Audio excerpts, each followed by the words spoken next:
Dr. Rupa Gunaseelan, Registrar in Charge, will now be felicitated by the Honorable Governor. Ladies and gentlemen, the next university to be felicitated is the University of Madras, Chennai, who has been ranked number 12 in the State Public Universities category. Professor S. Elumalai, Registrar, will now be felicitated by the Honorable Governor. The next institute will be National Institute of Food Technology, Entrepreneurship and Management. Tanjavur will be felicitated by the Honorable Governor for being ranked number 12 in agriculture and allied sectors. Professor V. Palanimuthu, Director, will now be felicitated by the Honorable Governor. Bharatidasan University, Tiruchirappalli, which has been ranked number 16 under the category of the State Public Universities, will now be felicitated. Professor M. Selvam, Vice Chancellor of Bharatidasan University, Tiruchirappalli, will now be felicitated by the Honorable Governor. Tamil Nadu Veterinary and Animal Sciences University, Chennai, which was ranked number 17 under the category of agriculture and allied sectors, will now be felicitated by the Honorable Governor. Dr. K. N. Selvakumar, Vice Chancellor, will be felicitated by the Honorable Governor. Ladies and gentlemen, we request you to not stop your ovation.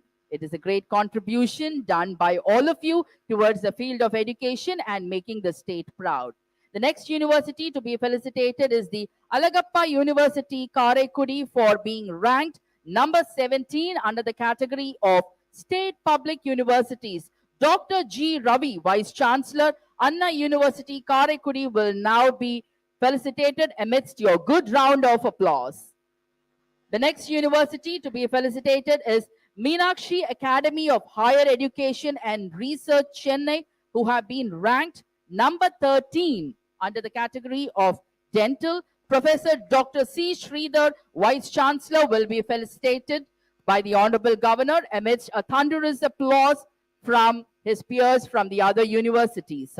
The next university to be felicitated is the Christian Medical College, Vellore, which has been ranked number 3 under the medical category. Dr. Solomon Satish Kumar, Principal, will now be felicitated by the Honorable Governor amidst your good round of resonating applause.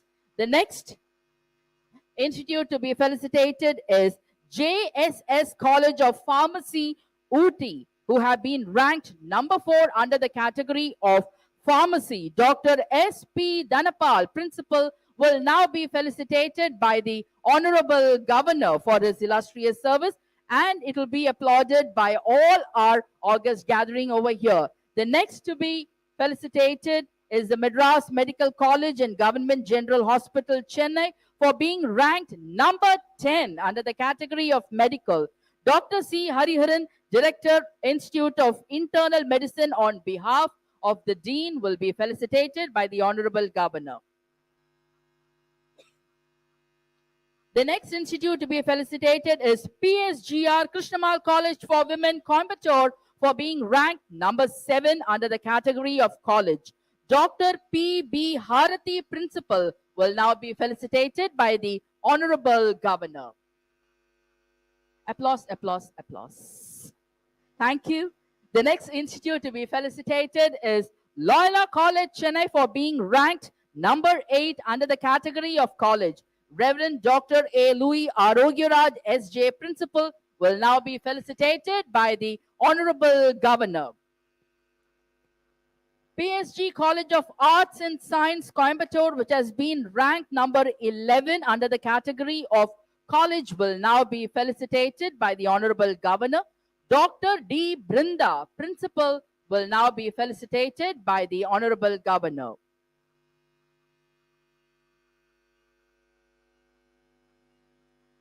Shanmuga Arts, Science, Technology and Research Academy, SASTRA, Tanjavur, will now be felicitated for being ranked 14 under the category of law. We welcome Rajan K.S. Dean on behalf of Vice Chancellor to receive the felicitation.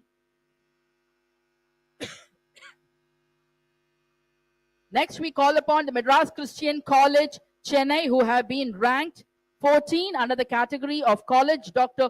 Paul Wilson Principal will now be felicitated by the Honorable Governor amidst the plethora of applause from their colleagues who are seated here.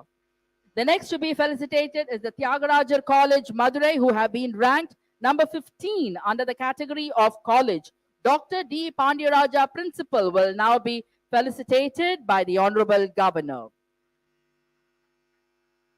Hindustan College of Engineering, Coimbatore, which has been ranked number 18 under the category of innovation, will now be felicitated by the Honorable Governor. We welcome Dr. J. Jaya, Principal, to be felicitated.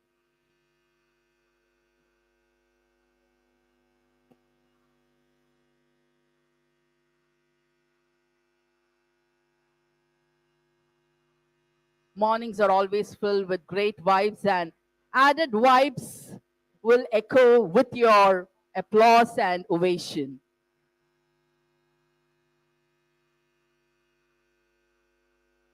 Thank you all. Congratulations to the institutions for their top rankings in various categories.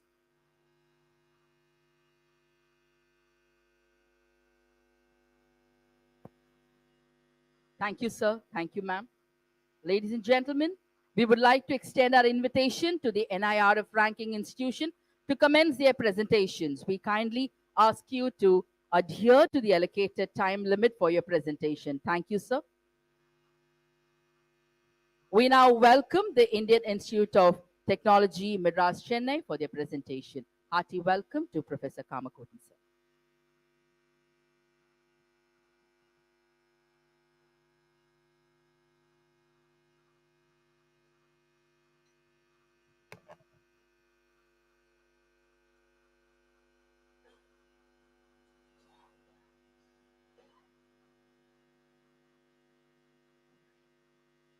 Honorable Governor, all friends, Vice Chancellors, Directors, a very, very good morning.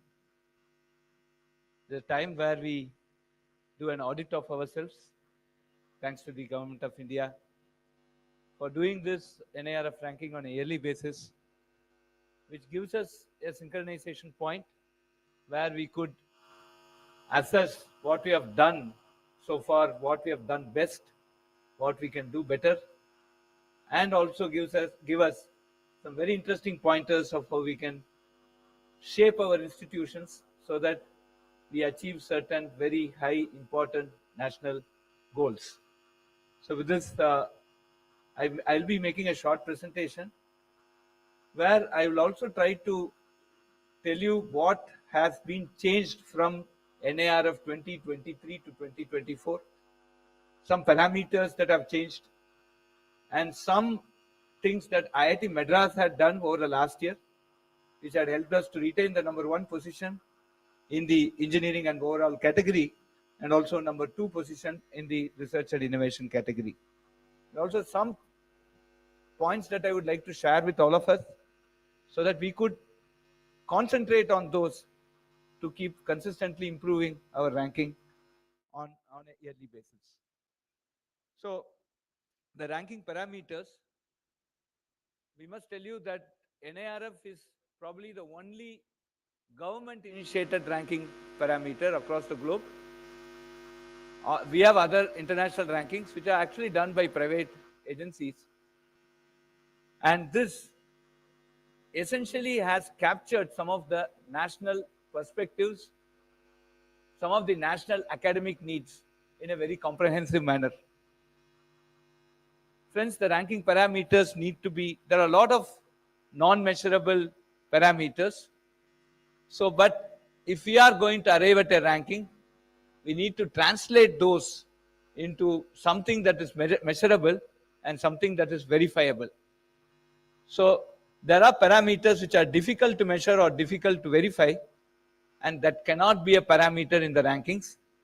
And what we had done over the period of time, if you look at NIRF, many of what we thought could not be verified or which could not be quantified, we have slowly brought in a process by which we could bring them into a verifiability and a quantifiability criteria. So that is what we are doing as as we progress in this NIRF ranking over the last 9 to 10 years. Now, these are the parameters. One thing is the teaching and learning resources, which constitutes around 30%, 30% for research and professional practice, 10% for perception, unlike the uh, international ranking, which goes up to 40 to 45% for perception, 10% for outreach and inclusivity, and 20% for graduation outcomes. Now, these are some of the acronyms, but I'd like to point out some 2 or 3 of them. For example, FPPP, which is the footprint of projects and professional practice and executive. The ESCS, which is the economically and socially challenged students, how we are handling them. And there is also a new parameter, which is GPHD. It has been there for quite some time, but now fine-tuned this year. Metric for number of PhD students graduated. And of course, there are other things that have been there. There is a parameter on IPR, which is IPR and patents filed, published, granted, and licensed. And then we also have a very interesting combined metric for publication. So these are some of the new things that had come up this year, or certain things that have been refined from the last year. So these are some of the acronyms. So we'll be repeating some of them during the presentation. So just to give you a glimpse of that. As you see, friends, if you go through these parameters, very, very clear that we have captured almost everything that as a country we expect from an academic institution.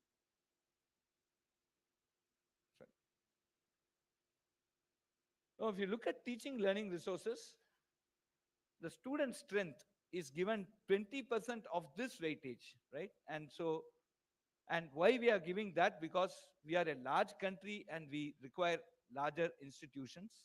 So we are looking at student strength. Institutions that have larger student strength are the need for the country. Faculty strength ratio, the student ratio, is very important because it directly is proportional to the quality of teaching. More the personal care that we can give per student is something that the student benefits from.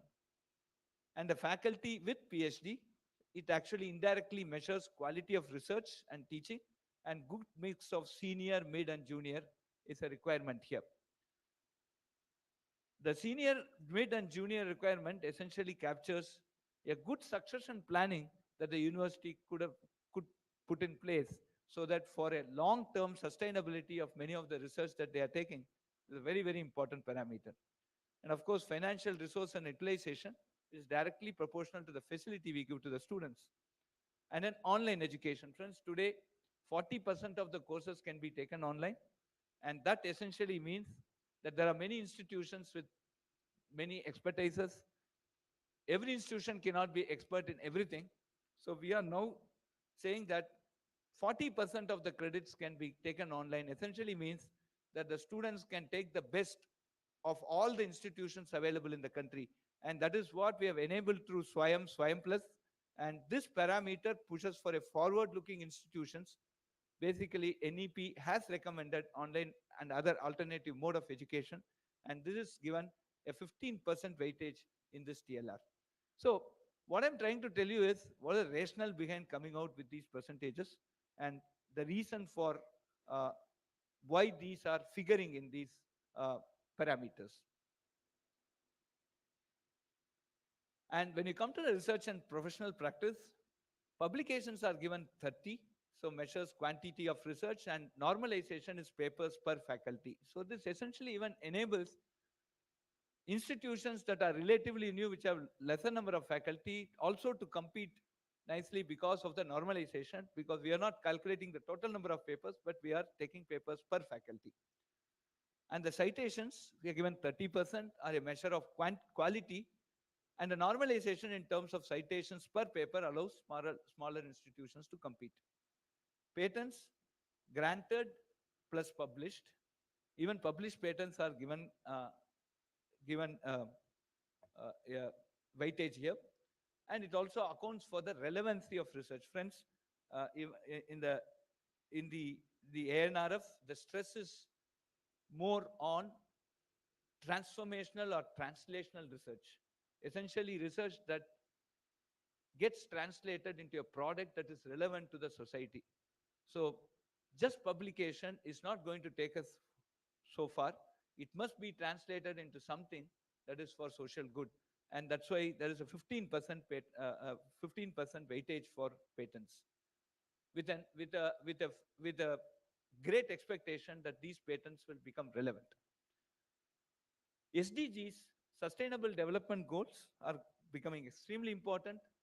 UN has 17 Sustainable Development Goals, and all the international rankings have a sustainability parameter itself. I'm sure within the next couple of years, probably even next year, there'll be a sustainability vertical, uh, and I'm sure that has large scope for many institutions to participate.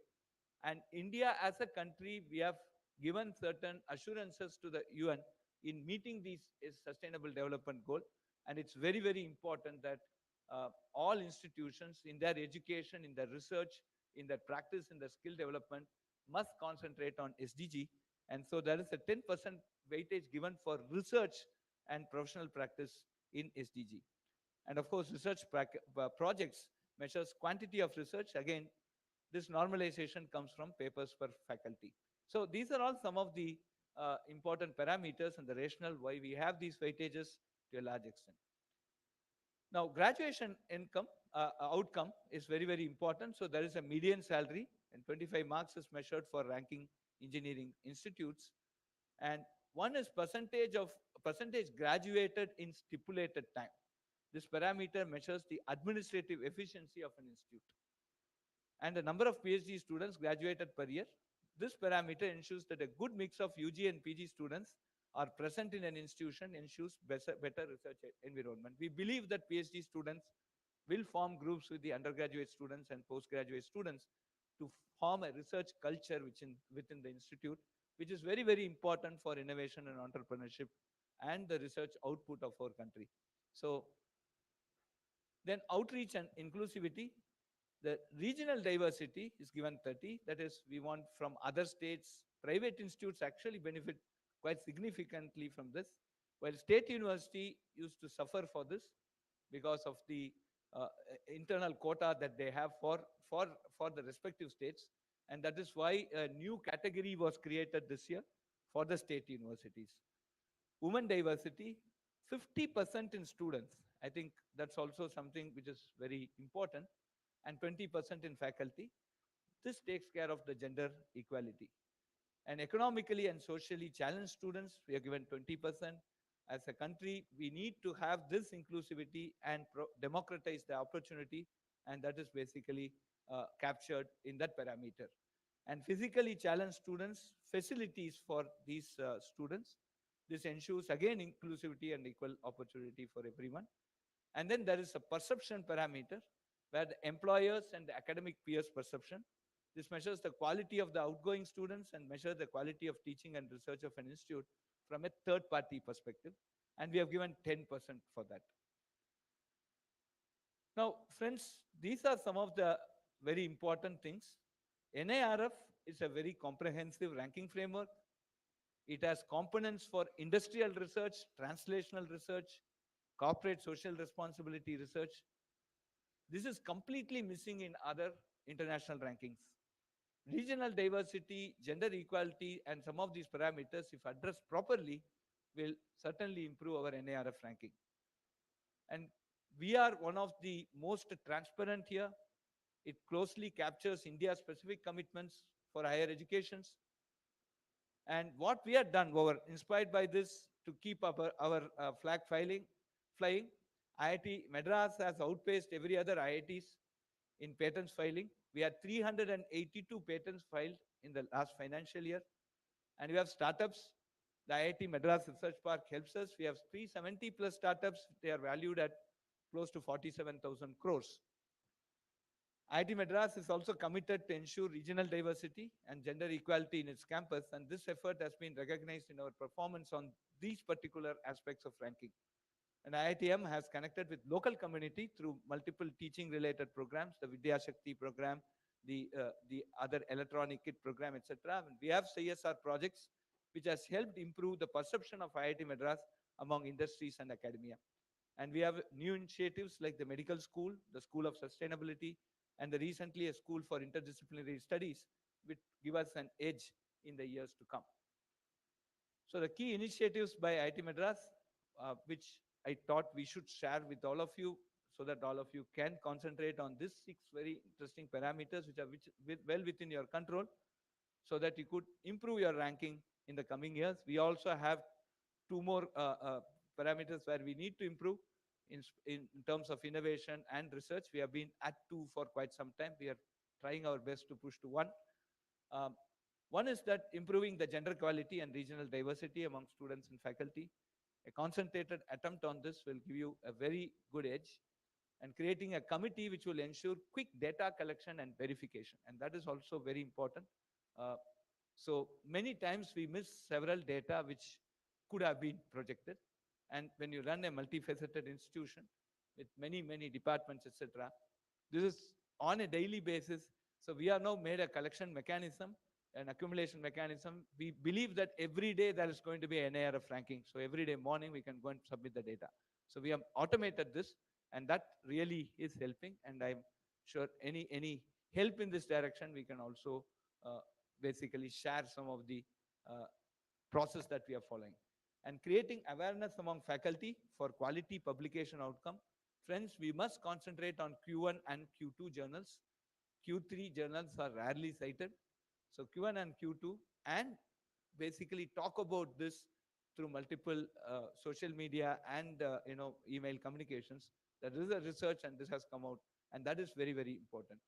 And identifying new areas of growth and creation of new centers, it's very, very important to keep up the contemporary research up, um, like what we had done in terms of medical sciences, in the School of Sustainability, School of Interdisciplinary Studies. School of Sustainability is something that we strongly recommend because that's going to give you a lot more projects, a lot more insights, a lot more CSR. I think that is something which we strongly recommend. And please focus on translational research, including push for patents and startup. And that is going to be the next generation. India must become a startup country. And that is something very important for each academic institution. And internationalization of IIT Madras has helped the institute in many ways. I'm sure many colleges do have very good international partners. Please concentrate on that. Please build international research networks. And I think that's going to be extremely crucial for this. So all this, friends, let us take this ranking as an audit, third-party audit. The rank is just an integer, but the message it conveys is extremely important. And we aspire to improve that rank with an intention and objective that we improve our respective institutions. And if we take that approach, I think this is a most healthy competition. I again thank the Raj Bhavan and the Honorable Governor for giving this opportunity to share. All of us can take all the best from each one of us and make Tamil Nadu proud. This year, I think we have around 45 institutions in the top 200 or 300, 100 or 200. I think that must double over a period of time. Thank you very much. Thank you, sir. We now welcome the presentation from Anna University, Chennai. And you have been given 7 minutes duration, sir. Thank you.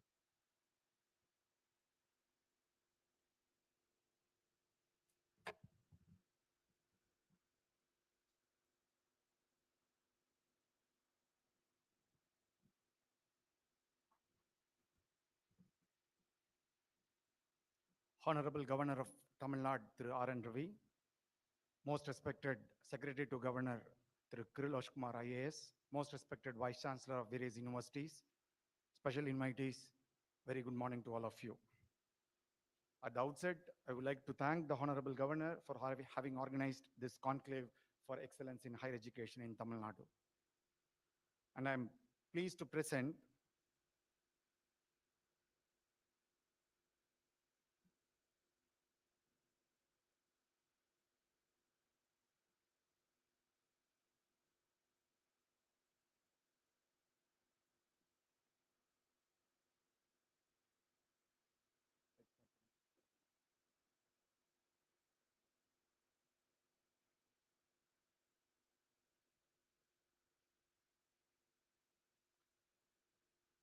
Okay. I'm pleased to present Anna University's position vis-a-vis other educational institutions in the various NIRF ranking categories established by Ministry of Human Resource and Development. Next slide.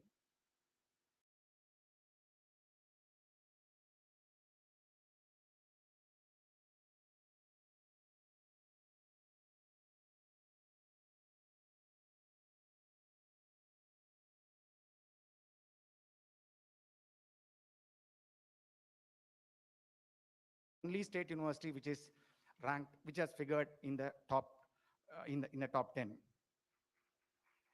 In the university category, we have significantly improved our position over the last 3 years, from 20 in 2022 to 13th in the NIR of 2024 edition.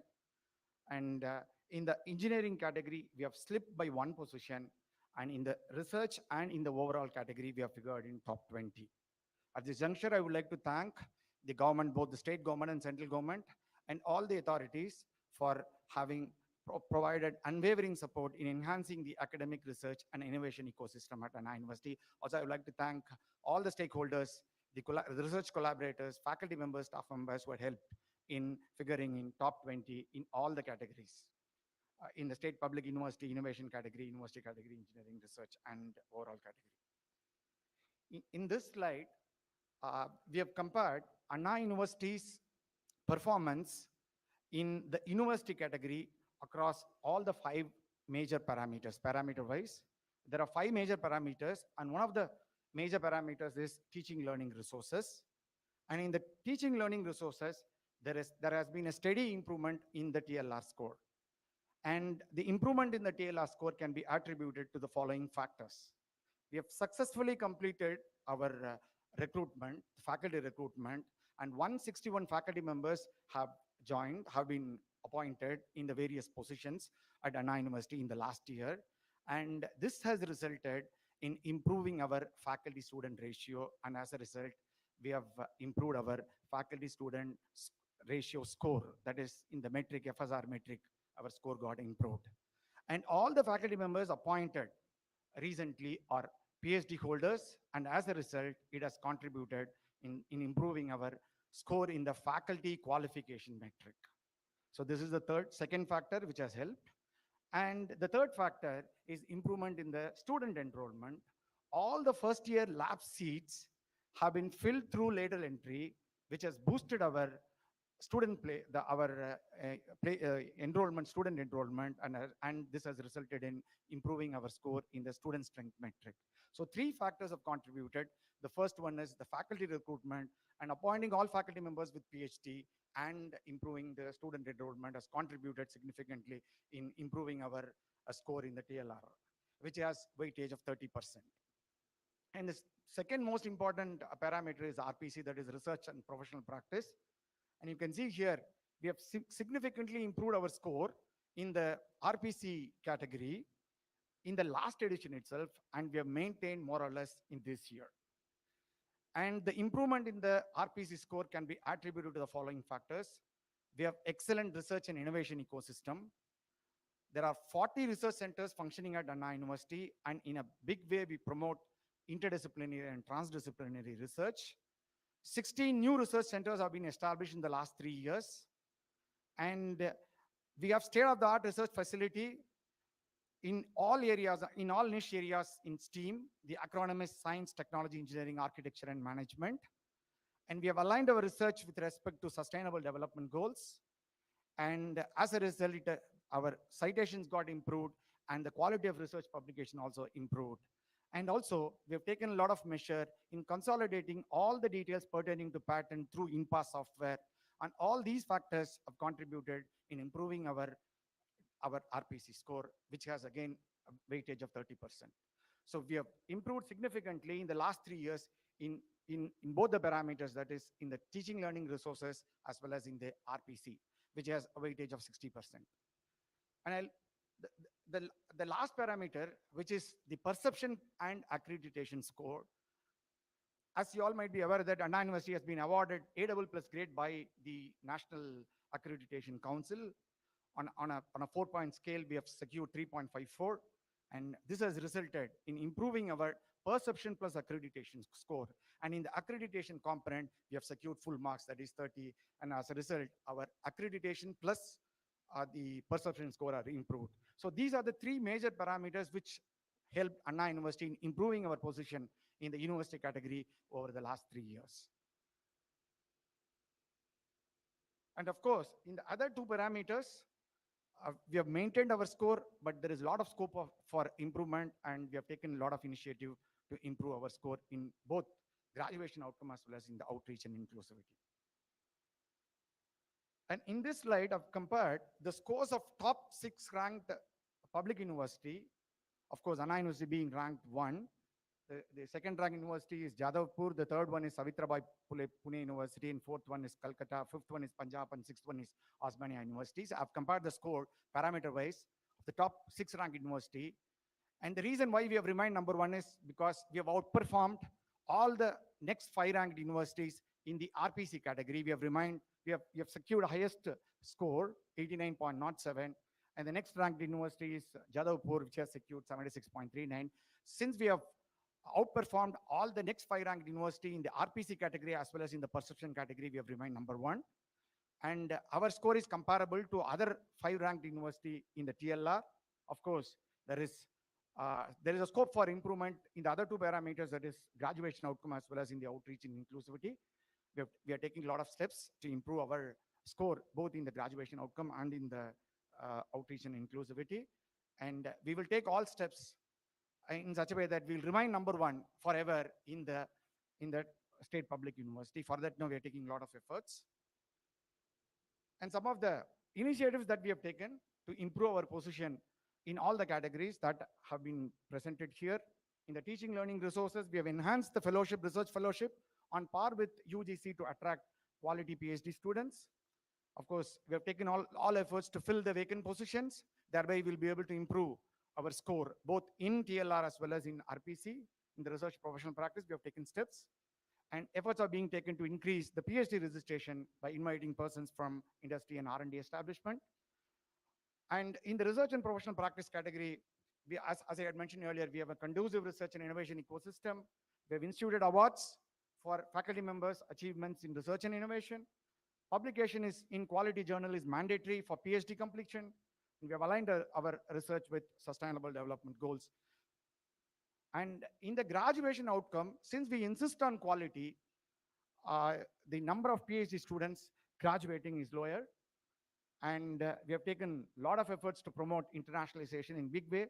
And thereby, we'll be able to improve we'll be able to attract more foreign students. As a result, our score will get improved in the outreach and inclusivity.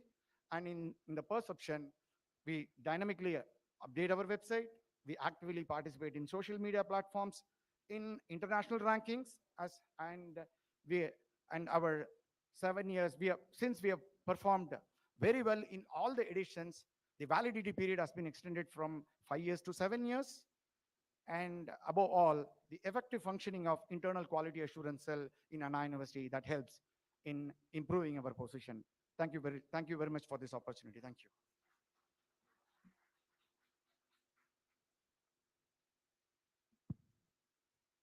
Thank you, sir.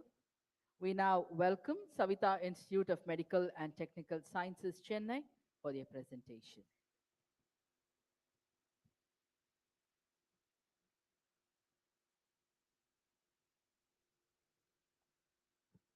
Very good morning, Honorable Chancellor and Governor of the state, dignitaries from various colleges and the universities, and head of the institutions and principals of various colleges.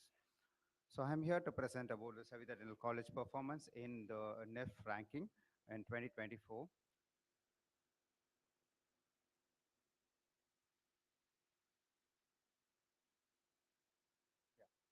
In short, this is how we are performed. The SIMATS, we work as a university. We come under SIMATS University, and the goals are fixed by the SIMATS University, and we work according to the university goals.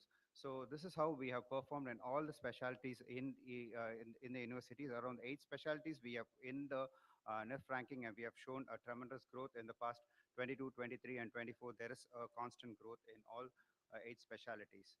So this is how, in a nutshell, I can tell that dental has already secured the number one position and for the past 3 years, and the university has upgrowth, and the law has tried to maintain it's stepped down by one mark, and the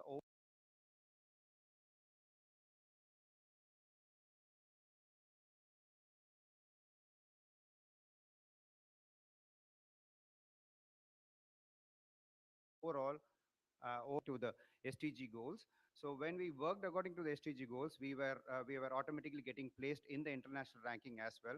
So only the if you see the NIF rankings, the criteria which we have to follow is mostly covered in the international ranking. So when we had to satisfy the NIF ranking, we'll automatically satisfy the international ranking as well.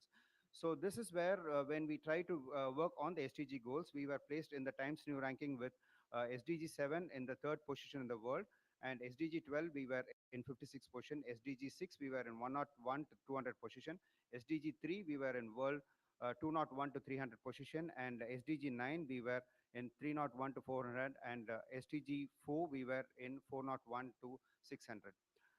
So other rankings also we had achieved, which is like the dental college has achieved the SkyMago ranking, which is we were in the world eighth position. This is one of the this is not one of the dental colleges. This is the only dental college from India which has participated in the world, that is in the QS ranking and the SkyMago ranking. And all these things we had made a strong representation of India in the world map. So now the world universities have contacted us to work on these criterias, and we have a good collaboration now working with these criterias. And all this is possible because we had 55% of the top two scientists, that is it is going to be 55% of the top two scientists are there with us in our university.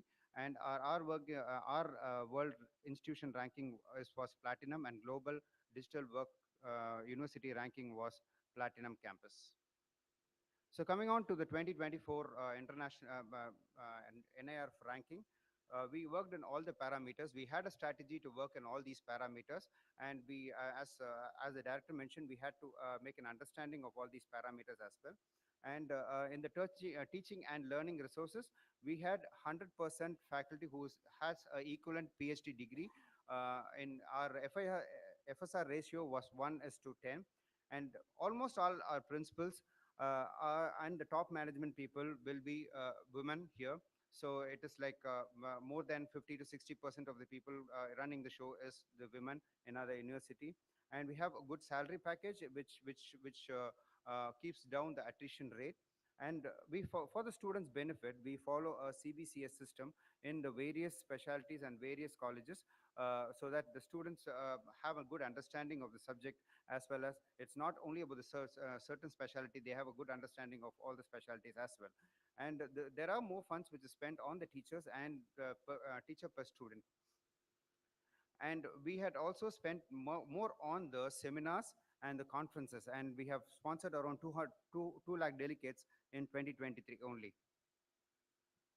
Coming on to the research. So we have a strong platform in the research. As we start our research, our curriculum is research integrated curriculum.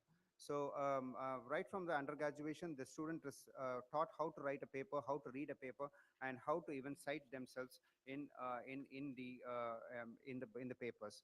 So with that, we had 7,200 plus publications in 2024, which is highest in the country now, and 4,400 papers in WOS, and on the whole, it is 11,500 papers, and there are around 48.8% publications 2020 in Q1, and faculty publication ratio is around 1:11.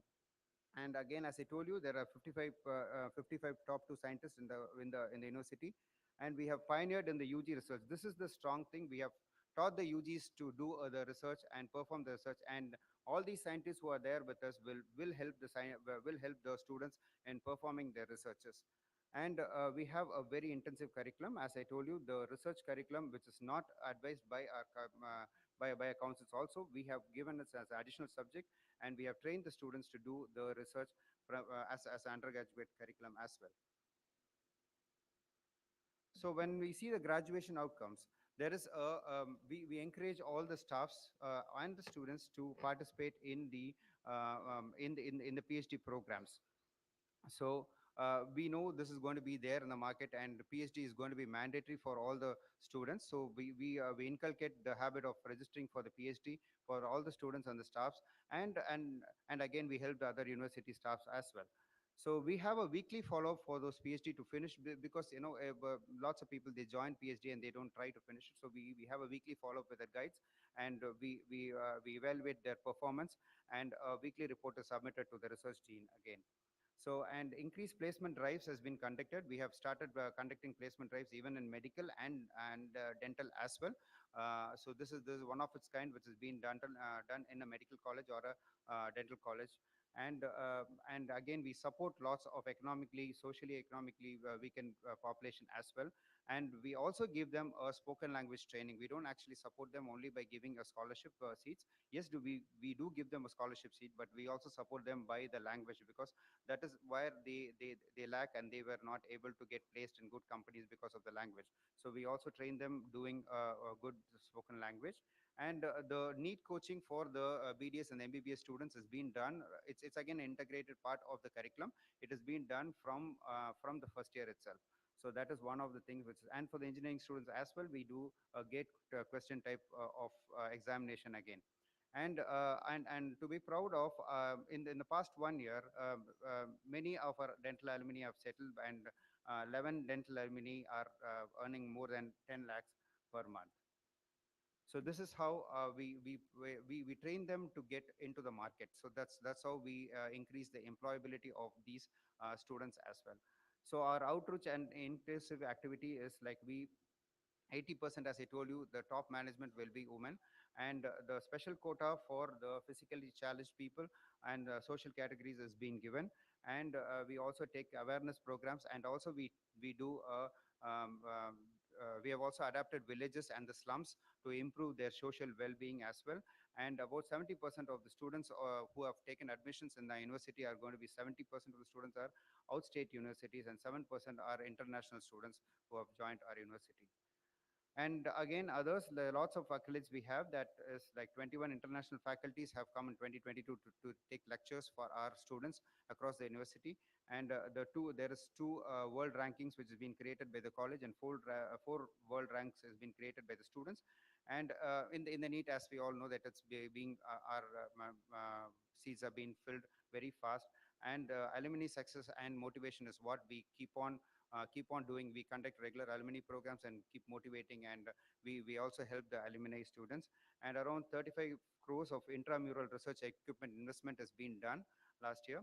And around 1,000 club activities is what we do, and our buildings are LEED certified, and 100% paperless hospital is one of its kind. And we in the medical college, whenever the patient gets admitted, we give them a 5,000 rupees of credit, so they can use it for their treatment, or they can use it for their investigations as well.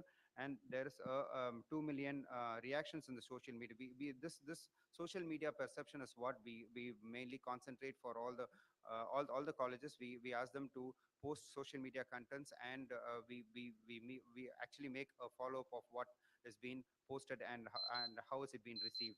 And there is a good infrastructure. Just photos of the infrastructure. This is our library, and this increases the passion for the students in learning. That's the idea of the institution. And libraries are 24/7. All these libraries are 24/7 open. And these are labs, which is of international kind labs, and this is one of the training centers for the Royal Colleges of Surgeons and the Australian programs. And this is the operation theater, which is a free operation theater for all the patients who come and get operated in the dental college.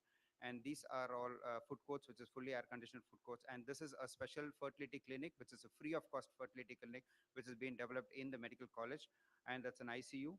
And this is one of its this is one of the material which we have, which is a full body cadaver printer, which is an anatomy printer, which we have also invested for, because we are unable to get the cadavers. So that's why we have been investing this thing, and this helps the students in the research part, and the education part as well. Thank you. Thank you, sir. We now welcome Amrita, Vishwa, Vidyapeetham, Coimbatore for their presentation.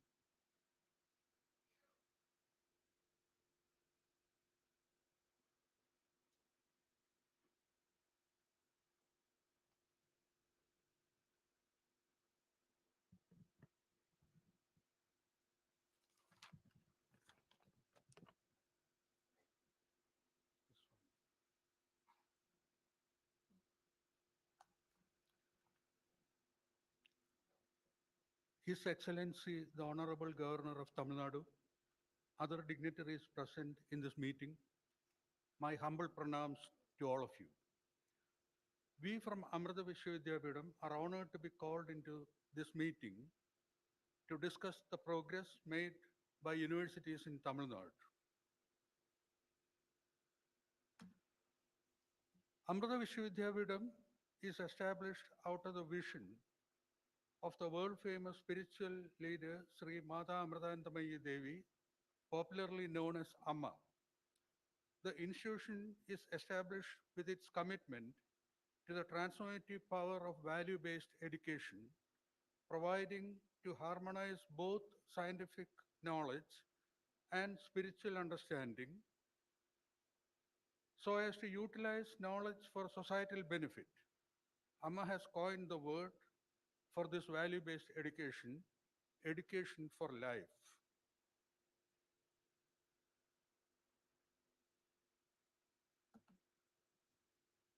Some of the salient features of teaching learning resources of this university are the following. The curriculum is based on choice-based credit system. The university has introduced the novel feature of experiential learning, which is called live-in labs. Students registering for this course live in remote villages during their vacation to understand the problems faced therein, whether it be a technical one or social one. During the next semester, they complete a project to evolve a report on solution to the problem. The university or sponsoring trust takes steps to implement these suggestions. The university is providing for internships of students both within the country or outside in business establishments and in universities. The university is meticulously following the recommendations of holistic education put forward in NEP 2020 by incorporating courses in cultural education, Amrita Value programs, humanities electives, and Indian Constitution in all science, technology, engineering, and management programs. Following another recommendation of NEP 2020, we have started the program in BA Honors in Liberal Arts. We have started online programs. More than 7,000 students are enrolled in various programs such as BCA, BBA, MBA, and MCA. Fellowships are offered for foreign students for PhD in sustainable development. 108 students from 20 countries are making use of this fellowship, which promotes internationalization.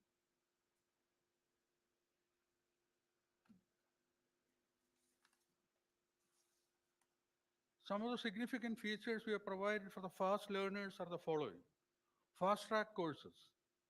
Some of the industry who provide internships to our students were keen on having the students in their organization for a continuous duration of 4 months.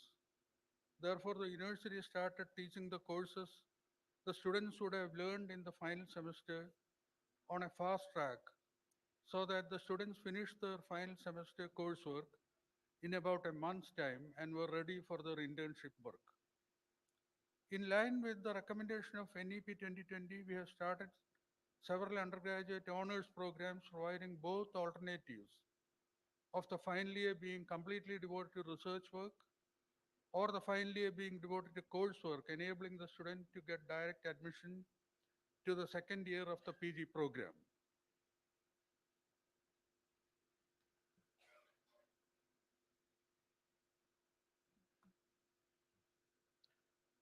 We are proud of the programs we have started to promote Indian language and culture.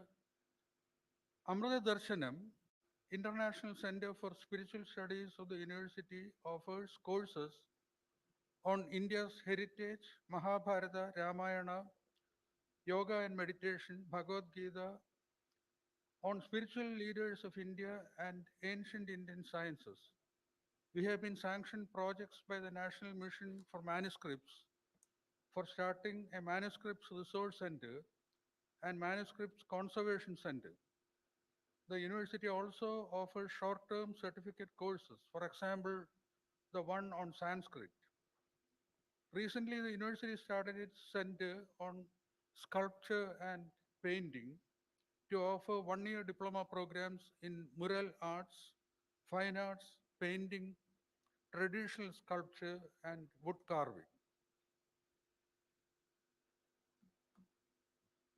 The highlight of research promotion is setting up of research centers on wireless and cyber physical systems, digital learning, cybersecurity, nanosciences, advanced materials and green technologies, biotechnology, mind brain center, computational engineering and networking, precision medicine, including telemedicine and multi organ transplants. Some of the research promotion schemes are seed grants, bridge grants, chancellor's grant for research onboarding, and reimbursement of article publication charges.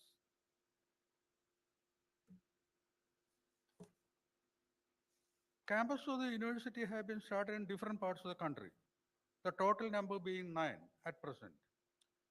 The first credible feature of graduate outcome is the breadth of disciplines in which graduates are produced.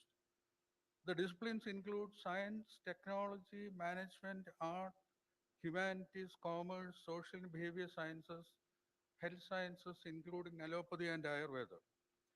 The latest innovative additions are artificial intelligence in agriculture and artificial intelligence combined with medical engineering.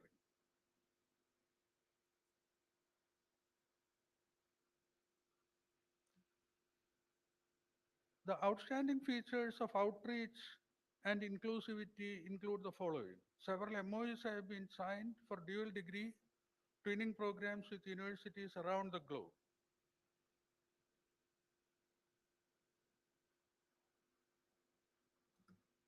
There are extensions programs on empowering women through education on water, sanitation, and sustainability.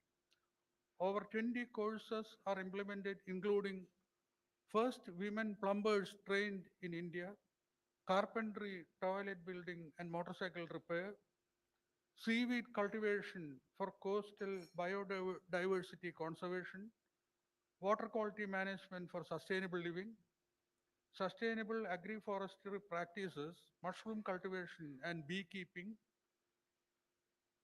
sustainable upcycling of waste production, tailoring beauty therapist, general duty assistant.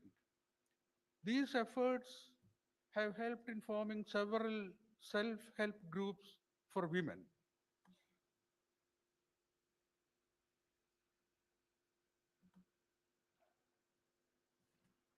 Amrita's governance system include Vice Chancellor, Provost for Research, Innovation, Planning and International Relations, and Deans of Schools. The Deans head the Leadership Council of each school, which take all strategic decisions on new programs to be offered, new research initiatives, and improvements in graduate outcomes. All heads of schools and research heads are members of the Leadership Council. The facilities of every campus are managed by the campus development committees. They look after the infrastructure development and campus maintenance. Thank you so much. Thank you, sir. We now welcome National Institute of Technology, Tiruchirappalli, for their presentation.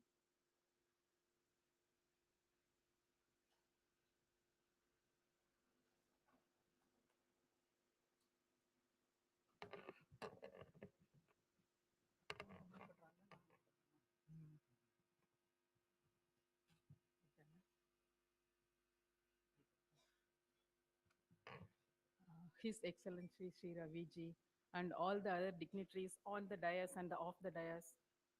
Thank you for this opportunity. It's a wonderful opportunity to share whatever we are doing in our institute so that we can take our education to the next level at the international arena.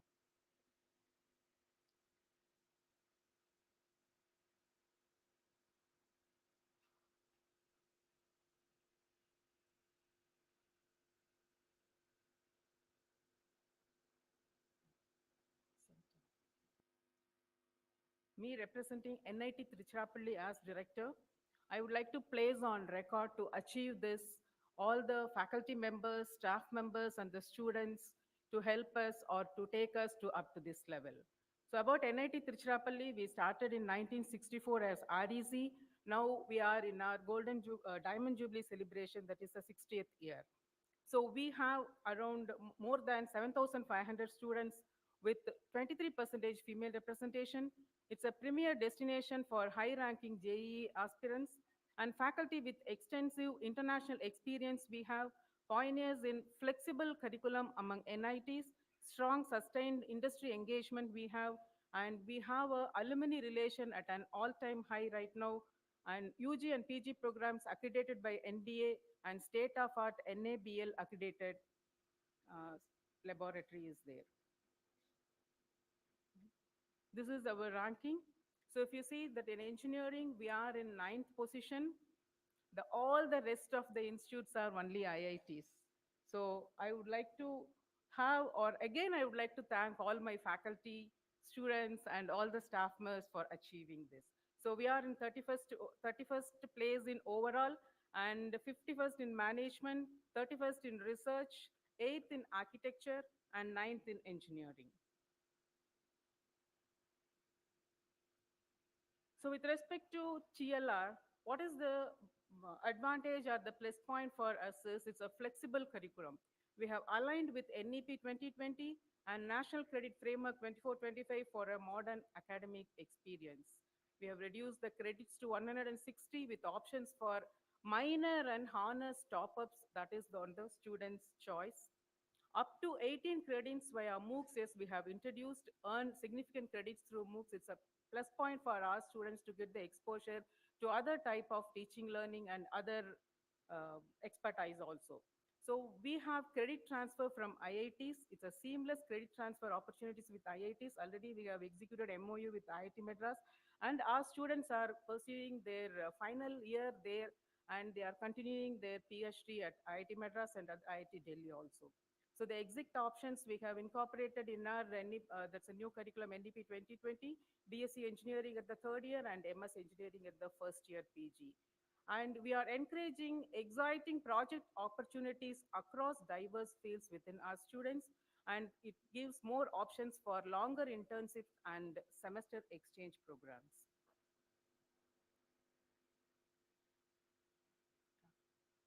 So with respect to, again, teaching, learning, and resources, the student intake, the increased student intake after the implementation of EWS, and the UG admission is only based on JOSA, CSAB, DASA, and ICCR and SII.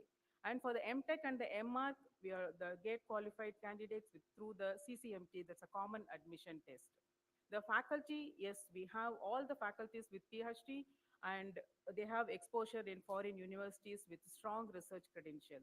The professional development allowance we are giving to all our faculty so that as soon as they join, they can start their research. And the alumni support is enormous to us. For an example, the alumni are conducting business and entrepreneurship for engineers. This is a 3-credit course which is offered during either 5th semester, or that is a 5th semester, and 7th semester students can join this. It's an elective course. It is purely operated by our alumni. And alumni-led IoT elective is also offered.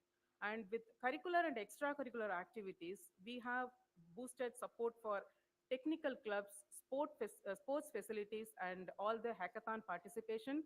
And everything is managed by our students with the faculty advisor. And we have students are encouraged to thrive in both curricular and extracurricular activities of their choice. And the new initiatives at NIT Trichy is we have started this BSc B.Ed Integrated Teacher Education Program in this 24-25. And we have integrated MTech and PhD programs, direct PhD admissions. We have started MA English Language and Literature, MSc in Mathematics, and some of the MTech programs in geotechnical engineering, industrial automation, and data analytics. With respect to financial resources and their utilization, we have centers of dynamic excellence, and we have a manufacturing Siemens Center and IoT lab, and focused research on energy harvesting and storage technology, pioneering studies in particulate emission from combustion and industrial process.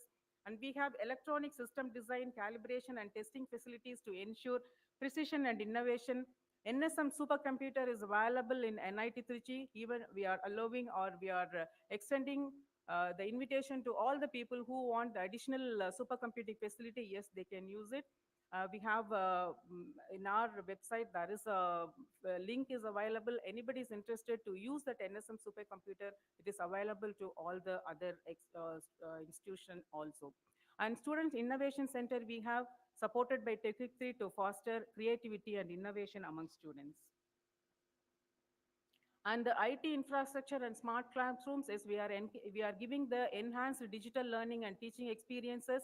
And another one is we are providing the seed grant for the newly joined faculty members so that they can kickstart their research initiative as soon as they join the institute. And tailored budgets based on student strength and distinct allocations for UG, PG, and research laboratory. Every year it is being monitored, and we are providing the support so that we are having the we are emphasizing on the continuous on modernizing labs for current academic needs. We have sophisticated instrumentation facility. It's for equipped for high-end research endeavors, and we have around 352 equipments registered in under SIF, where it is open to all the other people. They can come and use that. In the portal, it has been registered.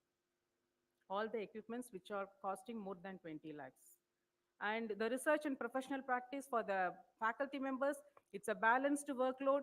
We have a conducive research atmosphere, and we are inviting or we are encouraging them to go for global participation. And we have CPDA, that's a professional development allowance available for conference and research activities. Financial support for journal overland charges, yes, we are providing. And recognition, celebrating faculty achievers annually on the Institute Day.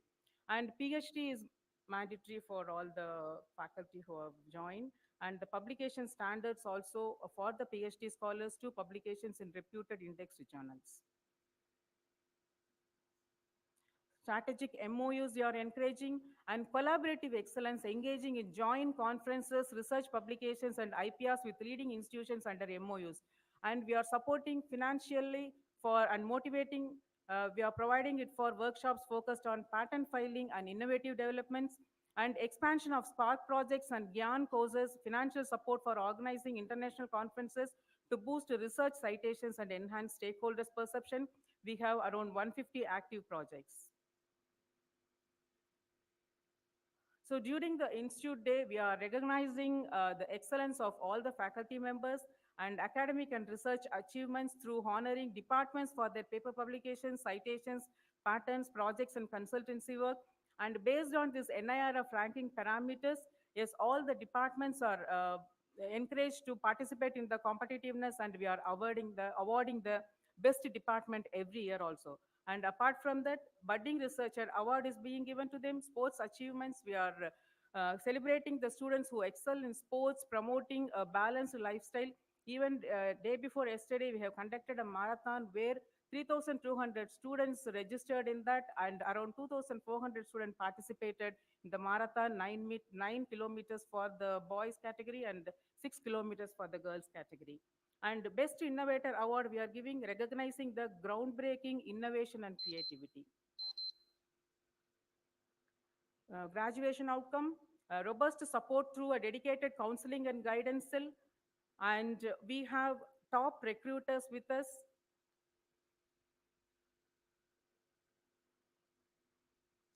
We have diverse student body, active participation in educational fairs, and empowering women in leadership. Even our Dean ID, who is representing here, she is a woman, Dr. Uma from Department of Instrumentation. And here we are with me, our Dean Academic, Dr. Ramesh is here, and our Dean Research, Dr. Shankar Narayanan is here, and our ranking coordinator, Dr. Gandhimati is here. With all their support, yes, we are applying all this and we are doing this. And the perception, yes, I thank at this time for the alumni for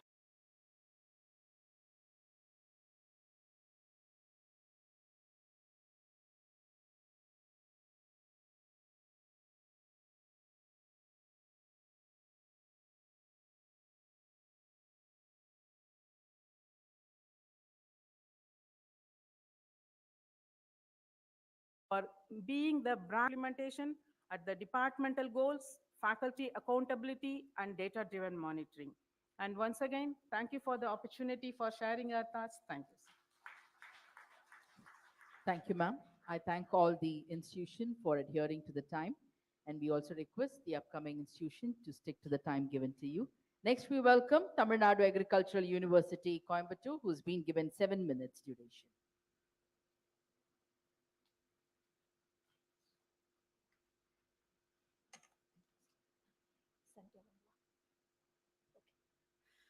The most respected and honorable governor, the secretary sir, and IIT director, all the other vice chancellors, ladies and gentlemen, good morning to all of you.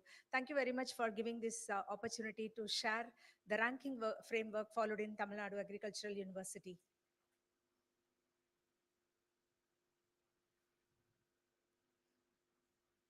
Okay. So Tamil Nadu Agricultural University, we are taking up 15 ranking framework we are participating, and out of which the first three are the national NIRF ranking system. So we are going with the subject-wise agriculture and allied sector NIRF ranking, and also in the general university category and state public university. So under this, I'm very proud to say that agriculture and allied sector, we are in the 6th position among the national level. So we are 64 agriculture universities, and in total, around 96 institutions are participating under this category, and we are ranked number 6. And the international ranking, Times Higher Education ranking, which is UK based, and in 3 categories we are applying. One is World University ranking, Asia University ranking, and also University ranking, World University ranking by subject. So these are the categories which we are applying. And then in the QS ranking, again in the 3 categories, QS World ranking, Asia ranking, and South Asia ranking we are applying. And in South Korea based ranking, which is World University ranking for innovation and World University ranking in entrepreneurship in agriculture development. And then EDU ranking, this again, there are 2 categories in EDU ranking, which we are giving again UK based EDU ranking for the world, for the again for the agriculture sector for Asia and India. We are also participating in the India Today ranking. So we are comfortably positioned in most of the ranking system. And so coming to the NIRF ranking in particular, in the case of teaching and learning, the weightage, as we all know, is given 0.3. And first one is the student strength. We got 18.33 out of 20. Where we lost, we wanted to analyze where we lost the mark. And you know, it is 3 years data taken into account. Mainly, it is because of the allocated strength and how many students are joining. So in this case, we are definitely sanctioning the 100% of the strength. But in between, what is happening is after joining and after the colleges are opened, some of the students are moving to medical. In the second year, actually, they are moving to the medical. And then some of the students are moving to high rated engineering colleges. And few students are again going to veterinary and animal sciences. That is where we have some gap. And that is the reason we lost a few marks in that.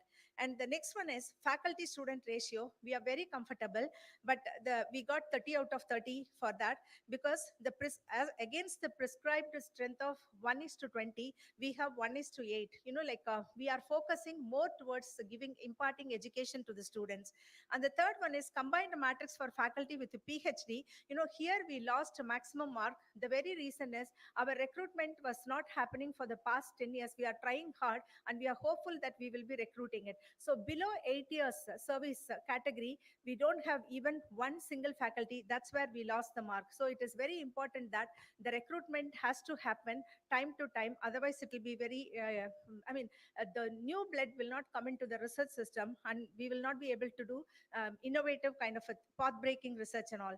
Next one is financial resources and their utilization, where we got 18.4 out of 30. Here again, you know, like the IARI, like national institutes, we just compared it because the IARI is ranked number 1 in this category of agriculture and allied sector, where they are giving something around 45,000 per student per year is the fund allocation. Whereas in TNAU, we could manage with all our struggle, we could manage to get only 31,000. You know, this kind of, this is mainly used for lab lab, sports facilities, and also student amenities. So this one thing is we are not hiking the fees for the student to create such facilities because it is a state agriculture university and the fees collected is also very minimum. Another important thing is minimum support also we are getting for the infrastructure creation. And the strategies which we are thinking of following is increasing the admission strength and also increasing the pass percentage. So currently the pass percentage is around 92 to 93%. We wanted to make it above 95%, for which we are taking steps. And then we are introducing digital technology for better ranking and kind of things. And academic industry linkages, another important area where we are working. And the third one is education management system is implemented in our university, which is giving us scope for reviewing each and every activity from time to time. Then effective utilization of financial resources. This is again, we are trying to make it up. Coming to the research and professional practices, again, the weightage given is 0.3. Here, combined matrix for publication, 14.85 out of 30. And, the publication is a real important thing which we need to do it. Now we are insisting on our faculty, at least one paper in high impact factor journal or NOS rated 6 above journal, one faculty, one paper, 1 year. That policy we have implemented. And because of that, definitely our publication rates are increasing. This year, we will be doing double compared to the last year. So that's how we are promoting it. And then we are also giving scientific writing workshops also are being conducted.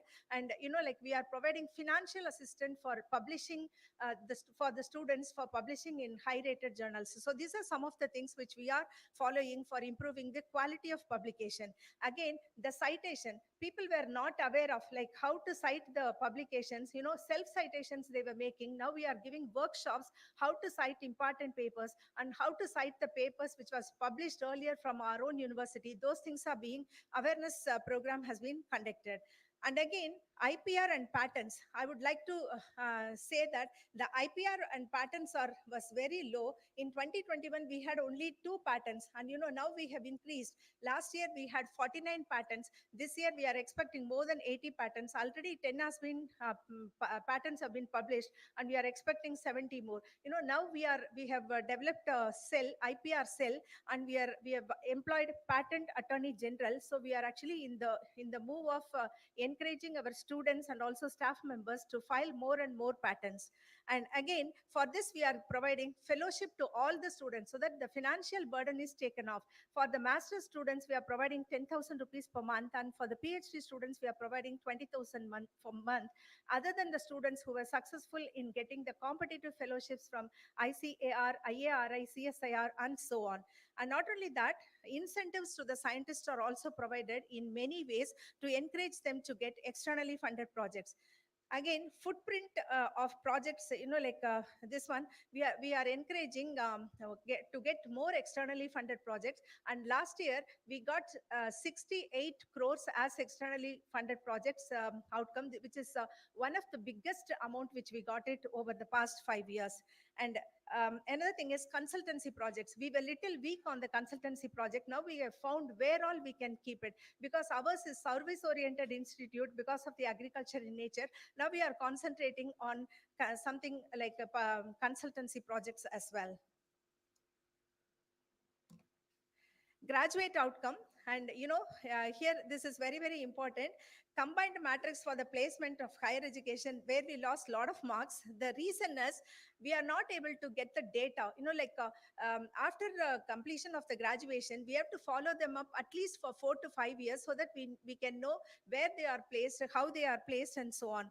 Right now, we could see that at least 40 to 45% of the students are getting placed both in the government as well as in the private sector. Around 40% of the students are coming back for studying higher studies and all. Now we have got a pakka system to document, and I think from next year onwards, this lacuna will be taken off. And another important thing is matrix for university examination, where we could get at least 13.54 out of 15. The examination results are published on time. That is one thing which we are able to do it. Just one semester result declaration will be pending. We are seeing that the rest of the things are done on time. Doctoral student graduation also, we are insisting it on time. More than 85% of the PhD students are completing their PhD program in 3 years of time, other than some special courses like biotechnology, engineering, and those people, they take just one semester extra. Otherwise, the finishing of the PhD program is on time. Then again, the medium salary, the medium salary we cannot expect like engineering, but we are definitely insisting that no company can enter into the university in the campus interview with less than 3.5 lakhs per annum salary. But now people are also coming with the 12 lakhs per annum salary are also coming, but still we are working on this increasing the medium salary. And another thing is outreach and inclusivity. So here again, the weightage is minimum, but what we are doing is we are trying to encourage more students from the outside the state. This year, we are very happy to announce that around 40% of our PhD students are from outside Tamil Nadu. 28% is for masters is outside Tamil Nadu. Around 12% of the students are from outside Tamil Nadu. Tamil Nadu Agricultural University is becoming one of the preferred institute for taking education for UG, PG, and PhD from the ICR system. And students from other countries, we have very poor intake from the other countries. So what we have done is we have taken 2 satellite campus, one in Ghana, another one in Nigeria. We are working on attracting more students from foreign countries. So, but one thing which where I want to say something is the ranking above Tamil Nadu Agricultural University is IARI, NDRI, IVRI. These are the 3 institutes which are at national level. There, the student diversity is completely from outside the state. Whereas the State Agricultural University, most of the students, especially in the UG, are coming from the state. So that's why we are losing some of the marks over there. So we have to be given some kind of a preference in those areas. Women diversity, we are comfortable because more than 70% of the students are women category, and economically and socially challenged. So this also, there is a lack of data. We are trying to address the gap. Physically challenged, yes, we are giving a lot of importance to the physically challenged students.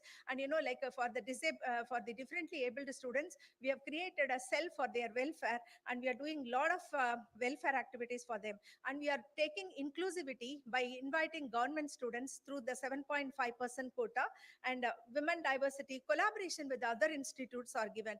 Perception, Tamil Nadu Agricultural University got 100 out of 100 thanks to our alumni. And also we have signed the MOU. 328 MOUs have been signed in different category, from the farmers producer organization, from the industries, and so on. So we are in a better position. So thank you very much. But there are few issues maybe I'll discuss in the discussion time. Thank you so much. Thank you, ma'am. We now humbly request all our dignitaries to join us for a tea break for refreshment. Elaborate arrangements have been done at the banquet hall and also outside Bharatiyar Mandapam. And we humbly request all of you to assemble back here in the Mandapam sharp at 12:15 so that we can commence with the remaining presentations. Thank you. Dear dignitaries, arrangements have been done in the banquet hall and also outside Bharatiyar Mandapam. We request you to join us at 12:15 sharp for the remaining presentation. Thank you.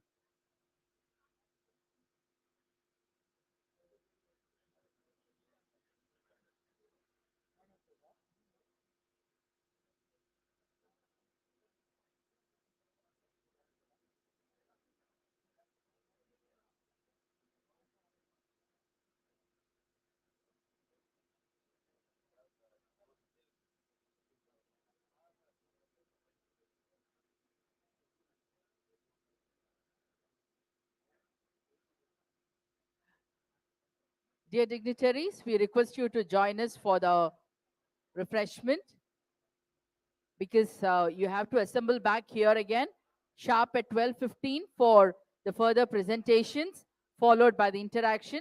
So we request you to move to the banquet hall, and elaborate arrangements have been made outside Bharatiyar Mandapam.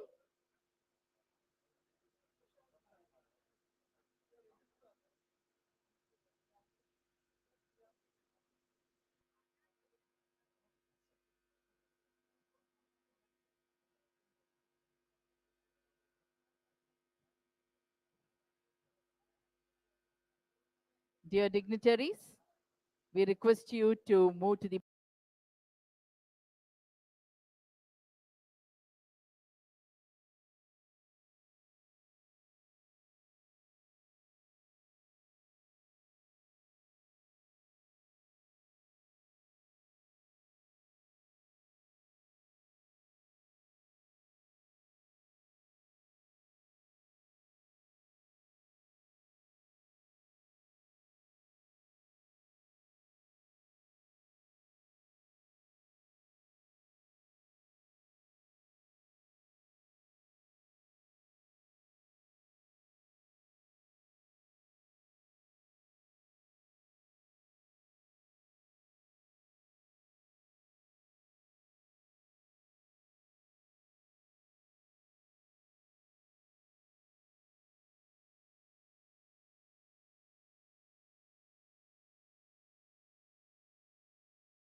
Request you to kindly assemble back here.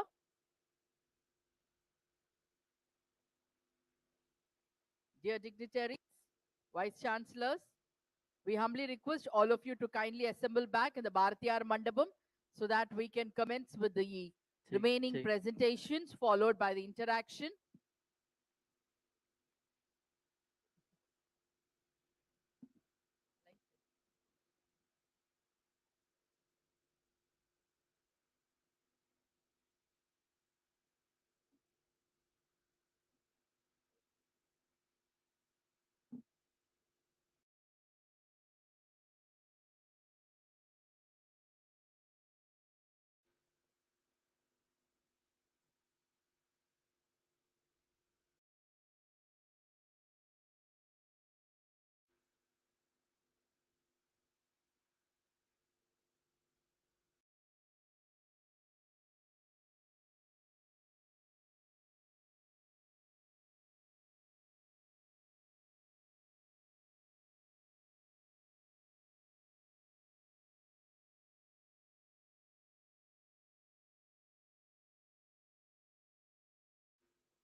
Dear dignitaries, we are happy to announce the arrival of the Honorable Governor, who will join us now for the presentation session. To start with, the presentation will continue with Vellore Institute of Technology, Vellore.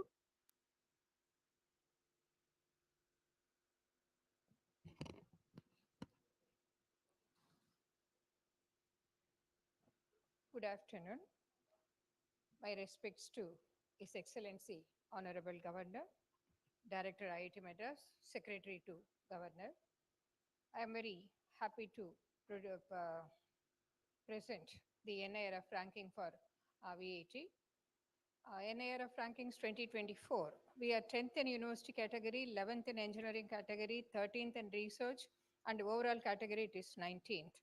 And we remain in the top 20 from 2022 onwards.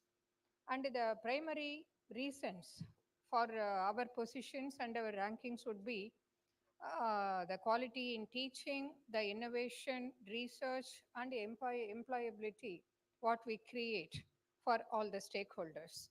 And the another advantage what we have is as a multidisciplinary university, we have programs encompassing engineering, science, management, humanities, law, agriculture, architecture, multimedia, commerce, and all, including fashion, multimedia, design, and all, hotel management also.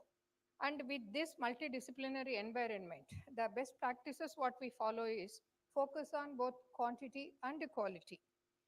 And we get the feedback during the operation in all things concerned, feedback from all the stakeholders and the industry programs in addition to the multidisciplinary, what the industry needs.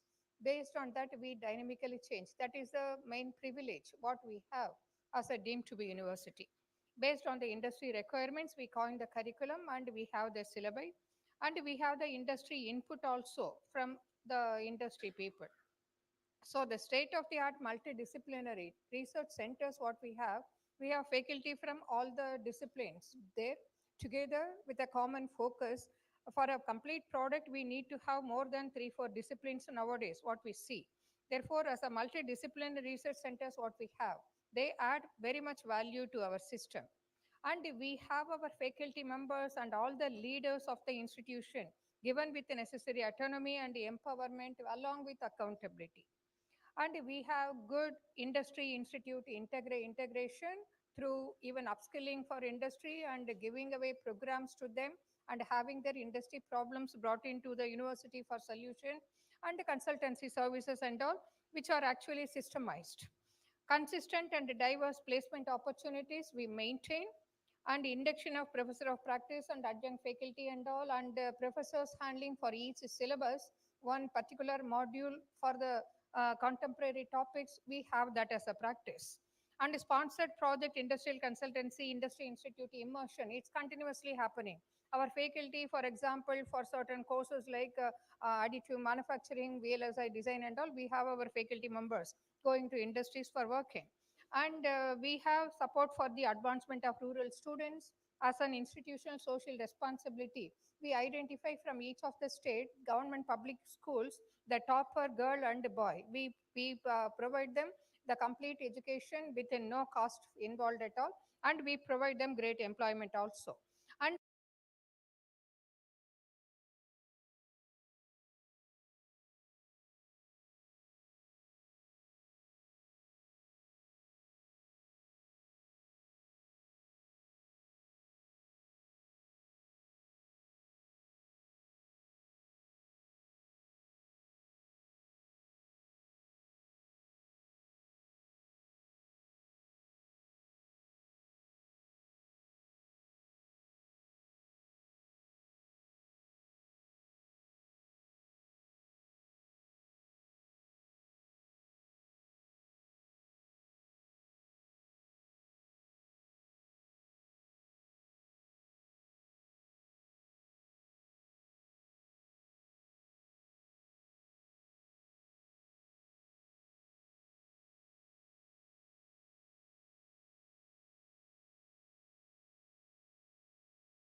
like FPPP, where our score is less, and we are striving wherever we have lower scores. We are striving for enhancing that, and we go with those aim. And in the process, we actually aim for the benefit of the students, for the benefit of industry, for the benefit of society as a whole. And this one is for research category, what we have for quantifiable and qualitative, both these. For quantitative research, we have this, and qualitative research, we take care of through Q1, Q1, Q2 only. And H index,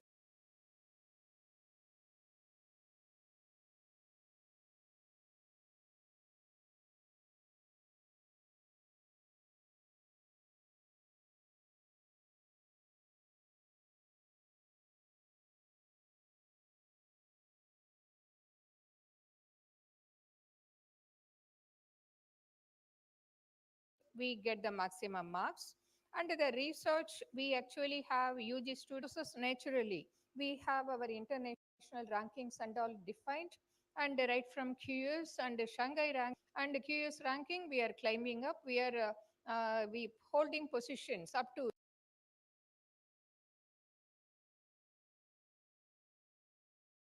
212 in the engineering and technology rankings and all. And in Asia, we are 163rd, and in Shanghai it is 2, and THE ranking also. And in US News World University rank, they were announcing India, in India rank it is 6th. And for all our for our programs, the accreditation actually takes care of the processes, the methodologies, and how we implement all things involved. Therefore, for our programs, for the accreditation of the university, we, for the fourth cycle, we got 3.66 out of 4. And for agricultural programs, what we offer, we have the accredited programs. For law programs, we have. For management programs, BCom and MBA and all we have. And for chemistry also we have. And we have NABL accredited laboratories in both the campuses in Chennai and Vellore. And we cater to the industries from Bangalore and Ronipet, Chennai and all. And we have several of those industries working with us for their programs also, for their joint research and consultancy projects.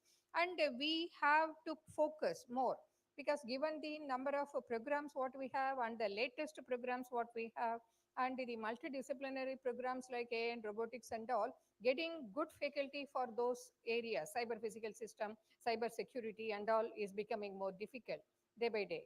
Therefore, we are actually concentrating on training our own faculty members in that, by sending them to the industry immersion sufficiently enough. And we are trying to reach 1:15, of course. And all the faculty members we are recruiting only PhD scholars, PhD completed faculty members, along with for the certain departments like tech, we are starting to think of hiring some also without PhD, and making them work in those directions. Focus on quality and quantity in research output, that's our focus.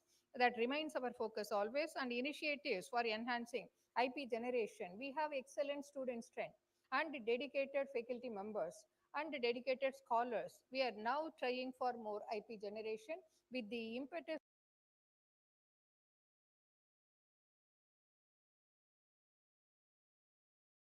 what is given in the management who leads us. By working with us, we can really achieve methodologies also.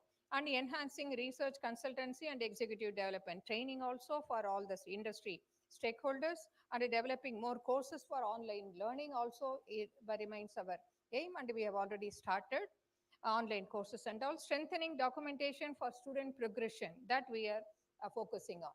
As a deemed to be university, we are able to have our focus on the education, research, reaching out to the industries and solutions for the society concentrated on. And with all the good wishes from you, and with the great work what is done by our faculty members, great contributions by all our team members who have come with me, 4 of them, Pro VC from Chennai campus, and our team member Dr. S. Hemamalini, the leader from Chennai campus, and Dr. Murugan from Vellore, and the registrar Dr. Jay Bharati from Vellore, who have joined us. And at this point of time, I thank them all. Thank you for your time. Thank you, ma'am.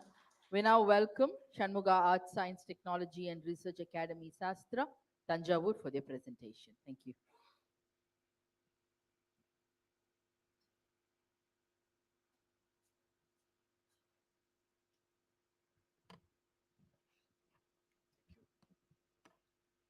Most respected Governor of Tamil Nadu, um, dignitaries on the dais and invitees from the higher education institutions of India. I am representing SASTRA University, the student community and the faculty community and management of SASTRA. The university is ranked number 14 in law category and 28 in the university category and 47 in the overall category. I am joined by my senior colleague, Professor Neelakandan, who is the IQAC coordinator.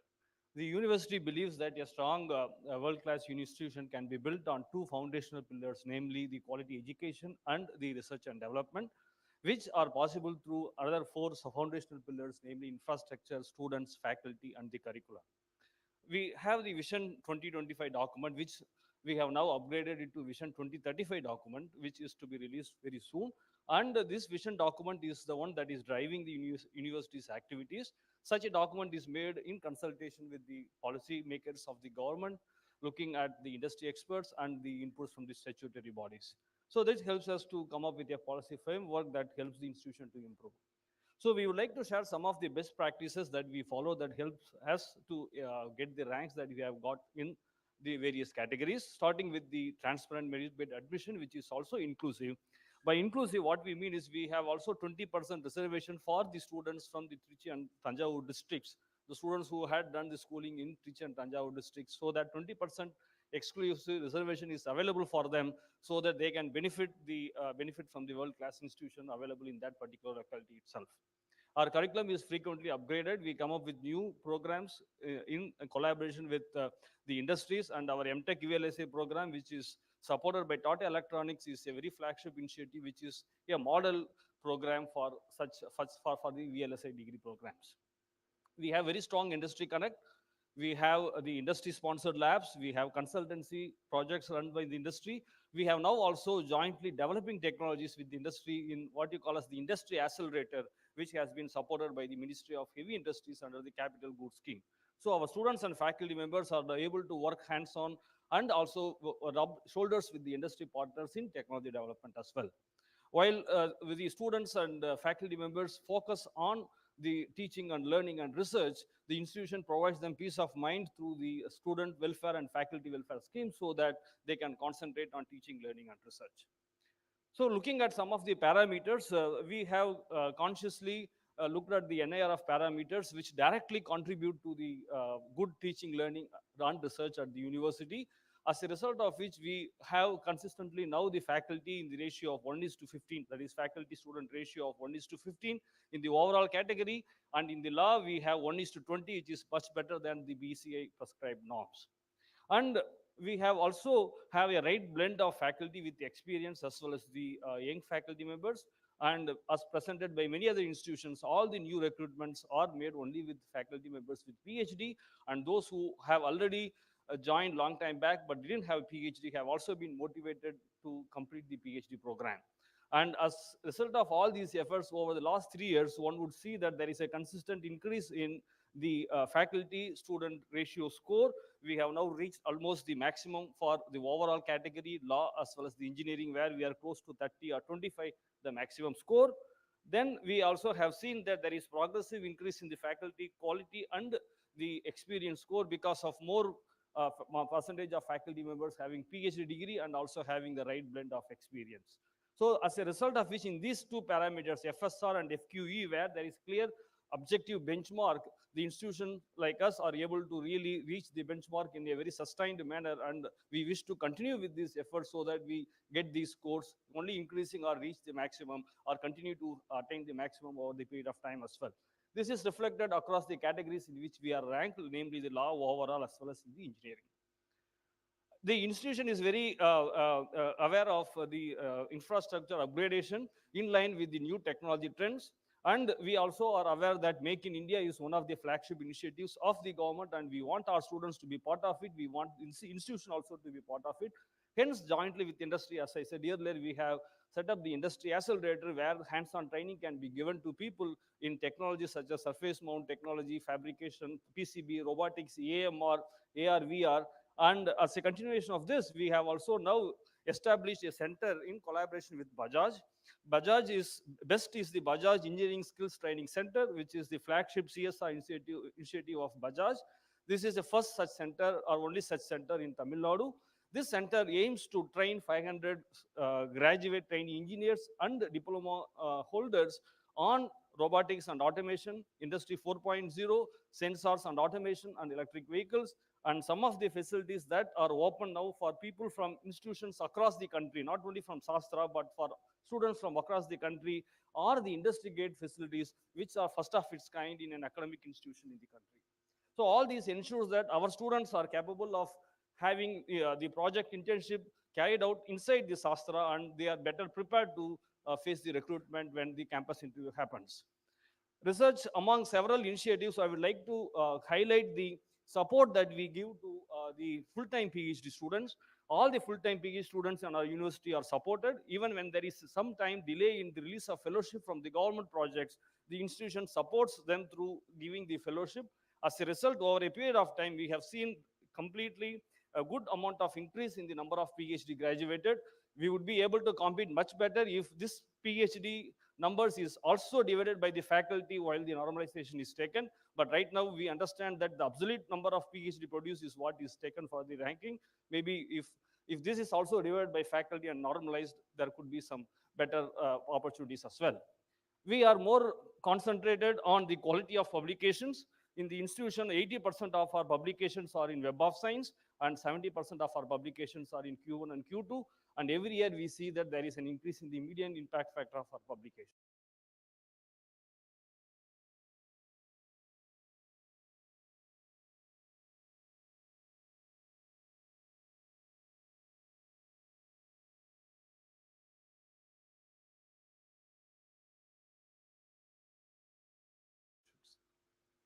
The placement to the students. Even in the times of recession, we are able to get very good placement from the for our students. And in addition, 20 to 25% of our students aspire for higher studies both in India and abroad. Accordingly, we have faculty members who train the students for GATE exam, GRE, and TOEFL as well, and CSR exams. And that is one more avenue by which we are able to ensure that our students are able to get admissions to higher studies. In addition to that, we have two technology business incubators. Totally, these two have about 100 incubators, and 35 have already graduated. And these two incubators together have gathered, I mean, they have raised about 10 crores of funding in order to support the student innovations at SASTRA as well as for outside community. And as a result of which, for a student, after completing the 4 years of degree, he or she is able to find a placement or a higher study opportunity or an opportunity to get placed in the incubation setup as the SASTRA University. So we thank you for the opportunity and look forward to the interactions during. Thank you very much, sir. Thank you. Thank you, sir. We now welcome Christian Medical College Vellore for their presentation.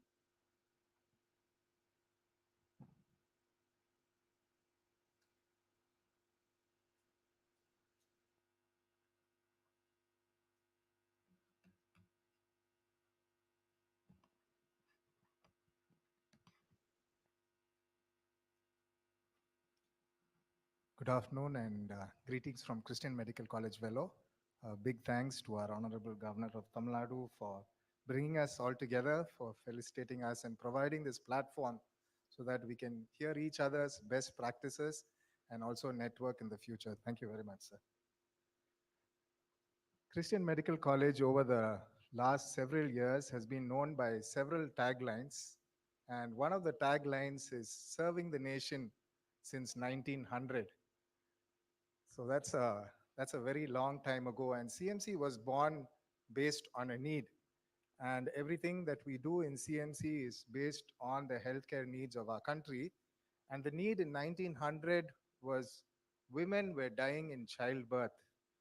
And our founder, Dr. Ida Scudder, came to visit her father, who was a doctor in India, and people thought that she was the doctor. So they went to her and said, our wife is suffering in childbirth. Can you come and oversee the delivery?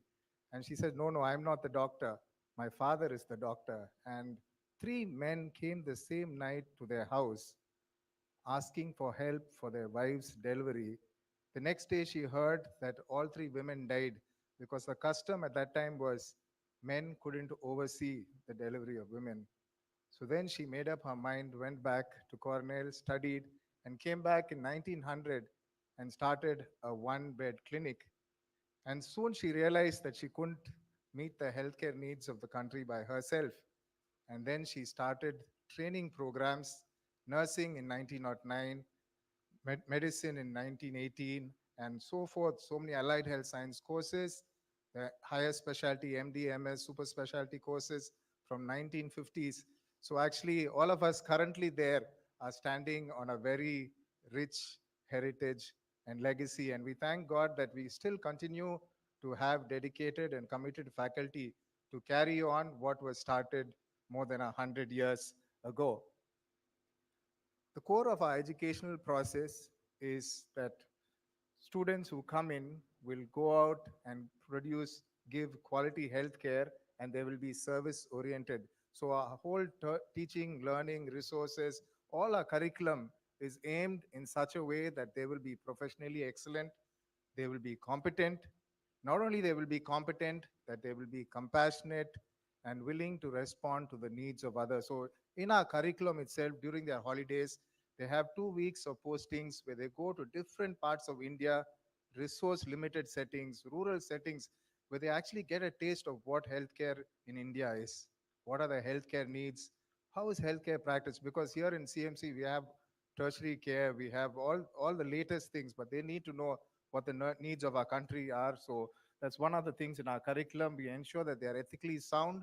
So both ethics and communication is embedded into our curriculum.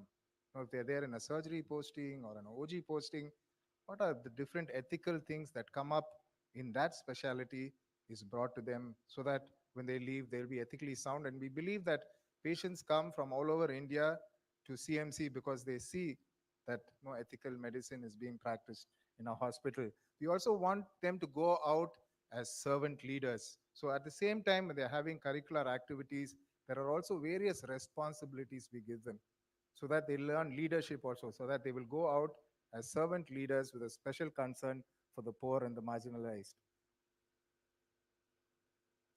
As I said, we have dedicated faculty. We have about 800 faculty for 500 medical students. So you can see the faculty-student ratio. And we have a Gurukul system where even the faculty compulsorily have to stay in the campus. So our founder, when she planned a 200-acre campus where both the faculty and the students are housed in the same campus.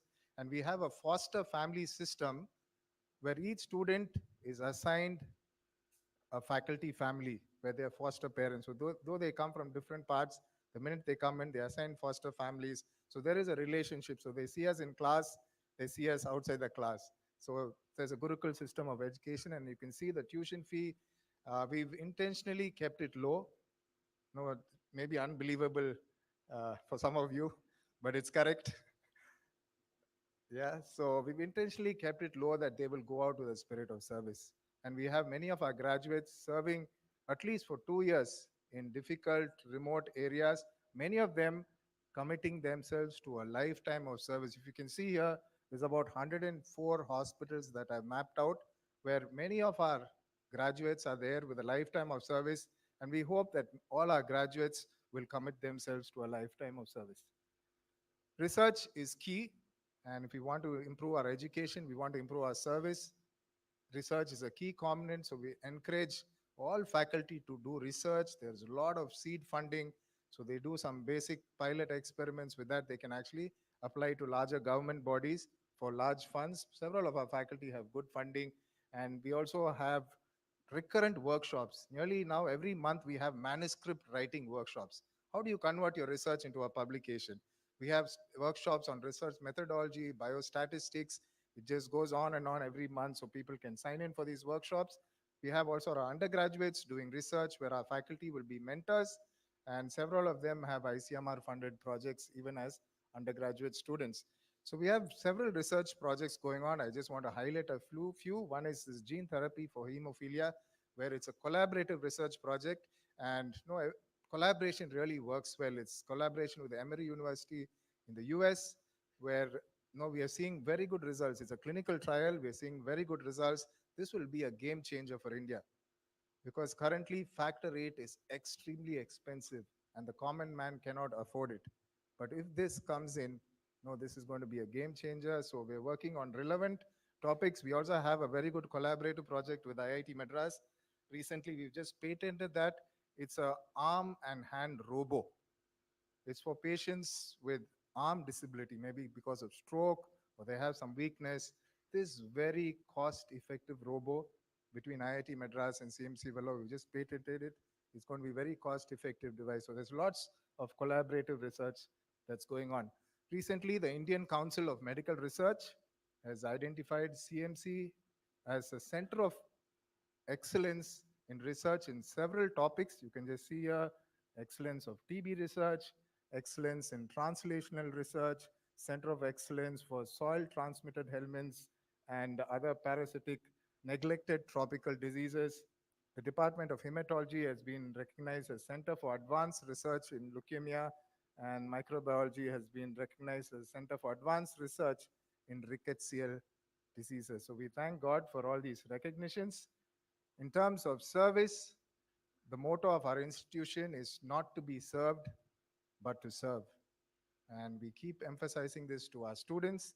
We have about 10,000, more than 10,000 outpatients a day from across the country. We have more than 2,000 inpatients a day.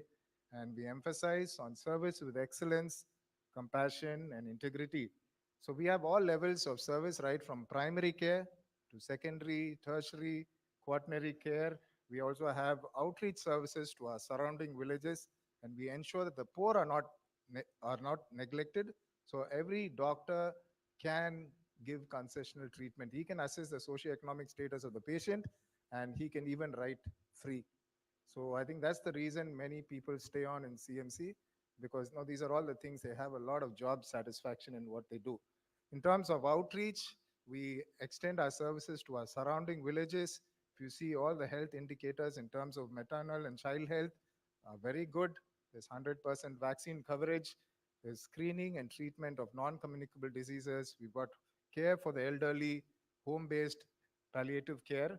We've recently reached out to the tribal population in the Javadi Hills, where we're not only concentrating on health, we are concentrating on education, on sanitation, and we hope this will be like a model village for others to follow. We thank God for His grace and favor, and we will continue to serve the people of our state and our country through excellence in education, service, and research. I want to especially thank our university, the Tamil Nadu Dr. MGR Medical University. Our Vice Chancellor is here, Dr. Narayanasamy, for their excellent support, guidance, and for maintaining the standards in our university. Thank you very much. Thank you, sir. We now welcome JSS College of Pharmacy, Ooty, for their presentation.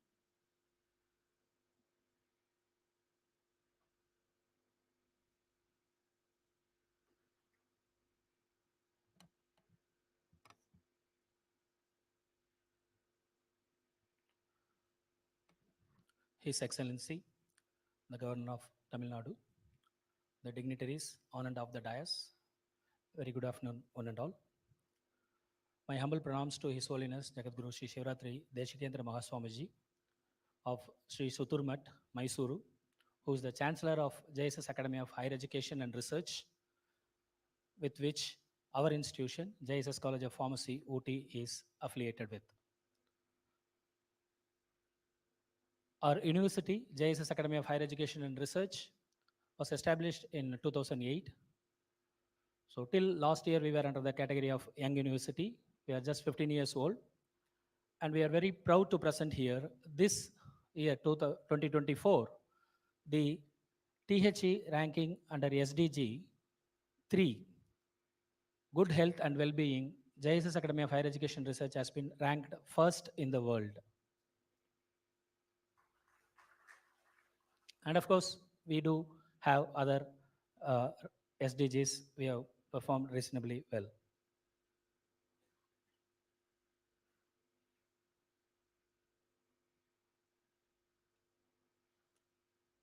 This is the journey of our institution in the last 9 editions of NIRF. We were there in the top 10 for the last 4 years, and last year we could able to move to top 5. We ranked 4th, and this year again we have maintained the same ranking. And this is our team, our principal, Dr. S.P. Dhanapal, and myself, the nodal officer, and Dr. Satyanarayana, Dr. Krishnaveni, and Dr. Jubi. The team is very important for NIRF ranking because if institutions keep changing the nodal officers or the team every year, it won't help, because understanding the concepts and the criteria itself requires more time. So my belief is it is very important to have the consistent team in the institutions who are working for the NIRF ranking. This is the performance in the individual metrics of our institution. You can see the green shaded or improvement in the individual scores. Wherever there is an yellow shade, we have decreased in scores, and blue shades are there are no changes. And we want this entire table to be green in color. That's our target. Once we reach everywhere improvement and this table becomes completely green, we believe that definitely we could able to reach the dream position of number 1.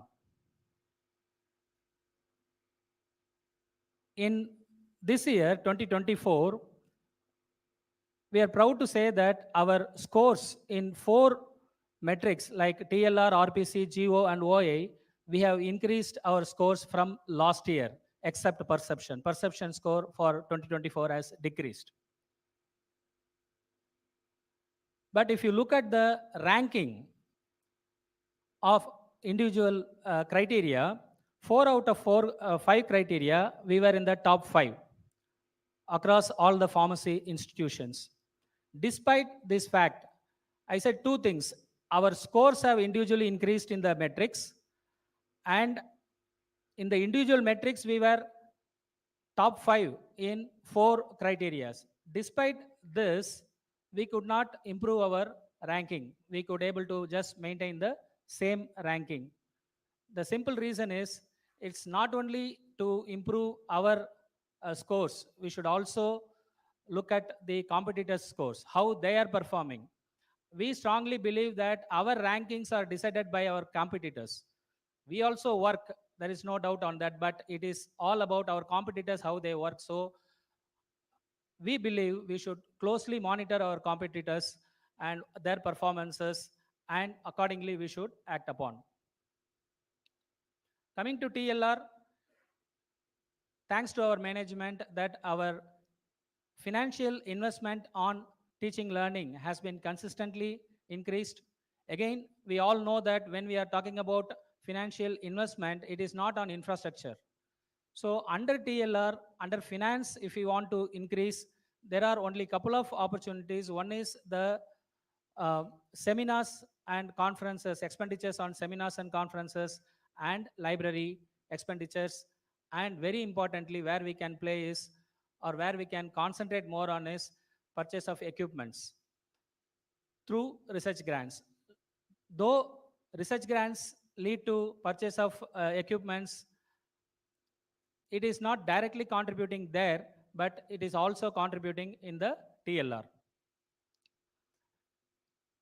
Coming to the experience of the teachers, as already mentioned by many of the speakers, it is not very important to have all experienced teachers. We don't want 100% of the teachers who are all consistently staying with our institution. In fact, as per NIRF, it is a disadvantage, because we should have checks and balance of the newcomers and the middle phase experience and the highly experienced teachers, and we could able to maintain that.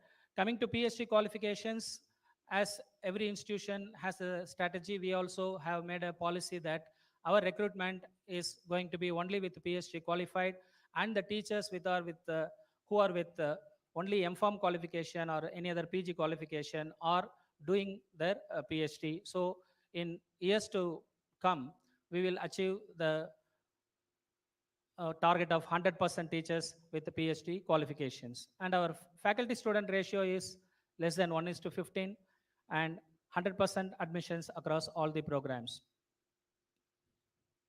These are some of the infrastructures developed, and these are some of the adjunct faculty who are all the academicians from national and international researchers, industrial experts, CEOs, and few diplomats as well. Coming to the second criteria, research and professional practice, our publications have consistently increased, and through the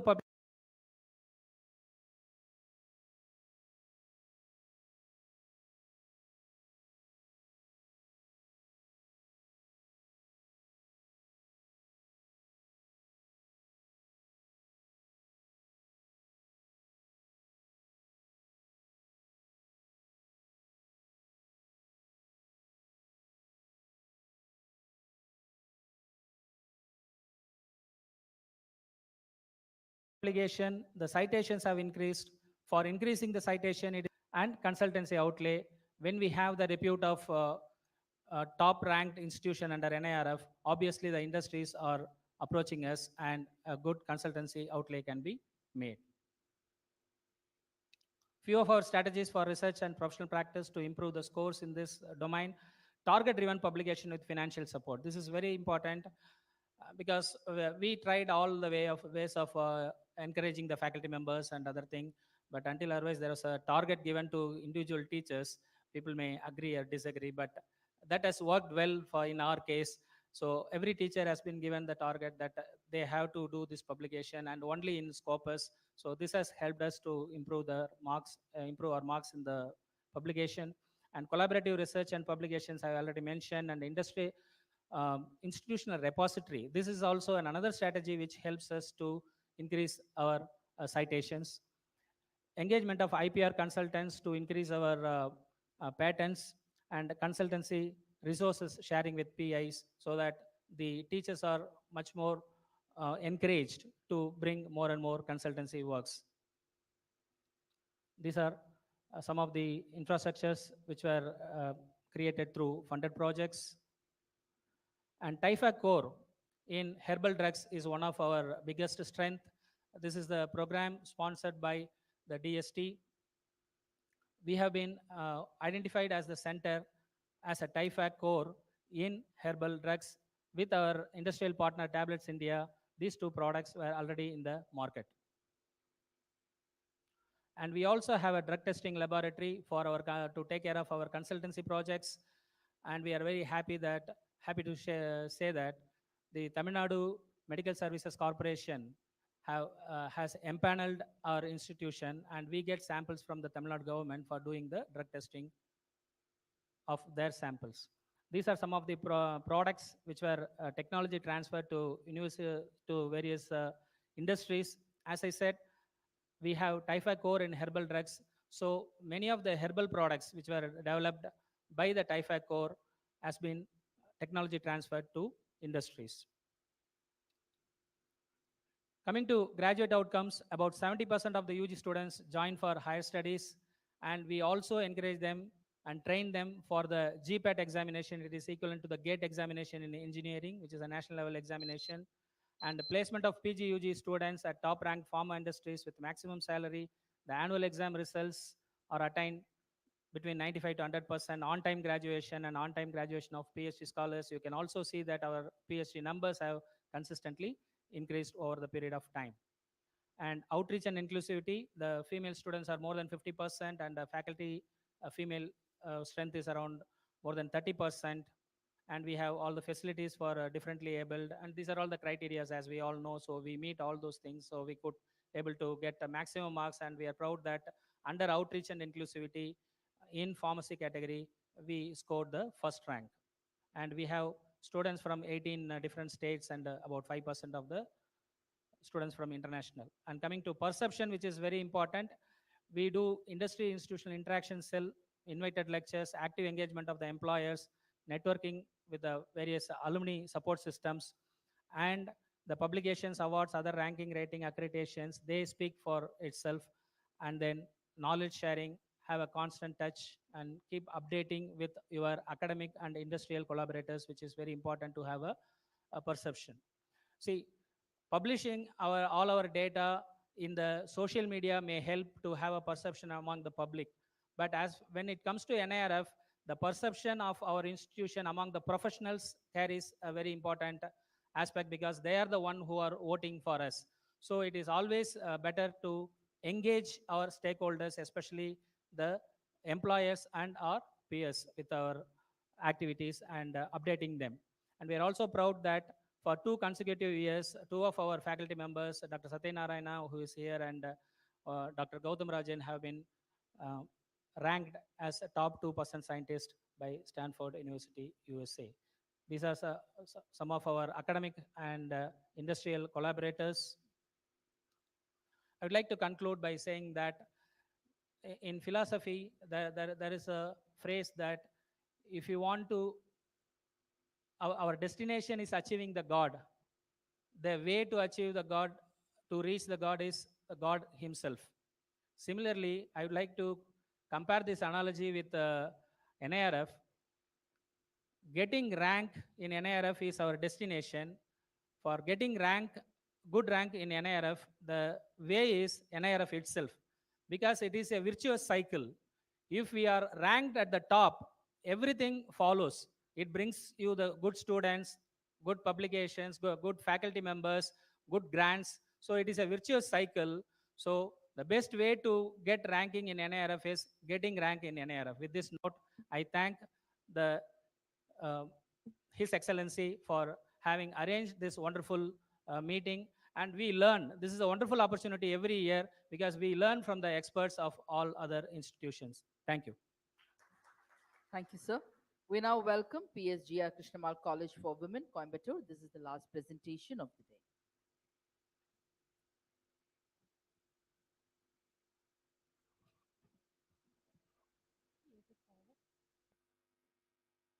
Good afternoon, His Excellency, the Governor of Tamil Nadu, the dignitaries on and off the dais. Good afternoon to one and all. We feel proud and honored to be invited for this conclave, and I'm also privileged to represent PSGR Krishnammal College for Women. And so a glimpse about my institution.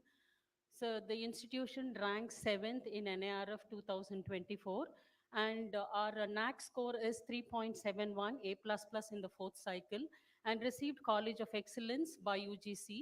We offer 36 UG programs, 19 PG programs, 13 research programs, and we cater to more than 8,500 women students and 425 plus faculty. And the MBA program is internationally accredited under ACBSP.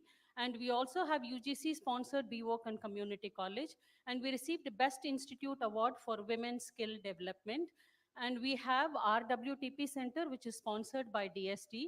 Ours is the only women's college and one of the top centers in India, received GRG Bairak EUA Center, and we are recognized by DBT Builder, and we are also proud to mention that ours is the only college in Tamil Nadu, and we are also recognized by DST FIST, DST Curie, and all the science departments are recognized by DBT Star status from 2012 onwards. And we received the Center of Excellence by Sector Skill Council, and we are very proud to mention that ours is the only institute at the college level acting as nodal center for AC-ABC scheme, which is sponsored by Manage, and Satellite Skill Center sponsored by DSIR, and GRG LG Innovation Center, which is one of the best model for academy industry interface, which is called as Dojo. And we also have a center for energy studies. And when it comes to teaching and learning resources, first I would like to emphasize more on the curriculum. Our curriculum is designed in such a way like our students will be able to cope up with the disruptive changes that is taking place in the present scenario. And this curriculum is designed by a team of experts, which includes industry people, eminent academicians and our stakeholders. Apart from the core and elective papers, we also emphasize more on skill courses. Each department offers skill courses, and all these skill courses comes under an umbrella which is called a skill hub. And the student of any department will have an opportunity to select any of the skill courses offered by the other departments under CBCS. When it comes to our teaching learning process, the faculty follow innovative pedagogical tools so that the student will have an opportunity to experience practical learning, experiential learning, and innovative pedagogical tools are used. And apart from that, we also motivate the students to learn self-learning through various online platforms like NASCOM, SWAYAM, NPTEL, and ICT Academy. And students also have an opportunity to take up various courses offered by industries under the CSAR initiatives. Students also have opportunities to take up summer internships at reputed state and central universities, and paid interns offered by the industries. They also participate in hackathons and think tanks to put forth their creative ideas and to find out a solution. And the faculty are regularly trained through various FDP programs by the TLC, which is Teaching Learning Center at KCW. And the training mainly focuses on how to develop e-content development and how technology can be integrated as a part of the teaching learning process, and how to use open educational resources. And we have international collaboration where more than 120 students per year participate in social immersion program and cultural exchange program to various abroad universities. When it comes to research, there are the few thrust areas which the faculty and the research scholars work. They are green hydrogen, battery storage, exosomes, biomaterials, data analytics, circular economy, and sustainable technologies. So state of the art infrastructure that is available, and these infrastructure is provided by many of the funding agencies like DBT, DST, UGC, DSIR, ICSSR, and other funding agencies which comes under Ministry of Science and Technology. So this state-of-art infrastructure facilitated us to start centers of excellence. And apart from that, we have incubator and pre-incubation facility for the students who wanted to have their own startups and commercialize their products. And seed money is provided by the management for the young researchers to start their own project work. And collaboration with higher educational institutions, industries at the national and the international level helps us to do collaborative research. Graduation outcome. The success of the student is measured by the graduation outcome. Generally, 60 to 70% of the students go for higher education at reputed state and central universities. 30 to 40% of the students opt for placement. And we are very proud to mention that this year, for the academic year 2023 to 24, one student, she got placed for an amount of rupees 26 lakhs per annum at Amazon Web Services, and the median salary for this year is 5 lakhs. And 5 to 10% of the students opt for entrepreneurship, and the institution provides an ecosystem to encourage entrepreneurship. So we encourage the students by offering courses, and few courses are mandate. For example, entrepreneurship, design thinking, these are mandate for the students. And based on their interest, based on their interest, students are mentored to take up entrepreneurship after completing their graduation. And when it comes to outreach and inclusivity, the institution was established in the year 1963, and the institution has its own legacy. It is a women-only institution, so which attracts many of the students. And we strongly believe that our curriculum is innovative, flexible, and dynamic. So based on the industry requirement, we change our curriculum, which attracts the students in the undergraduation and post-graduation programs. And the institution provides an inclusive environment for the socially challenged, physically challenged, and financially challenged students through various scholarships.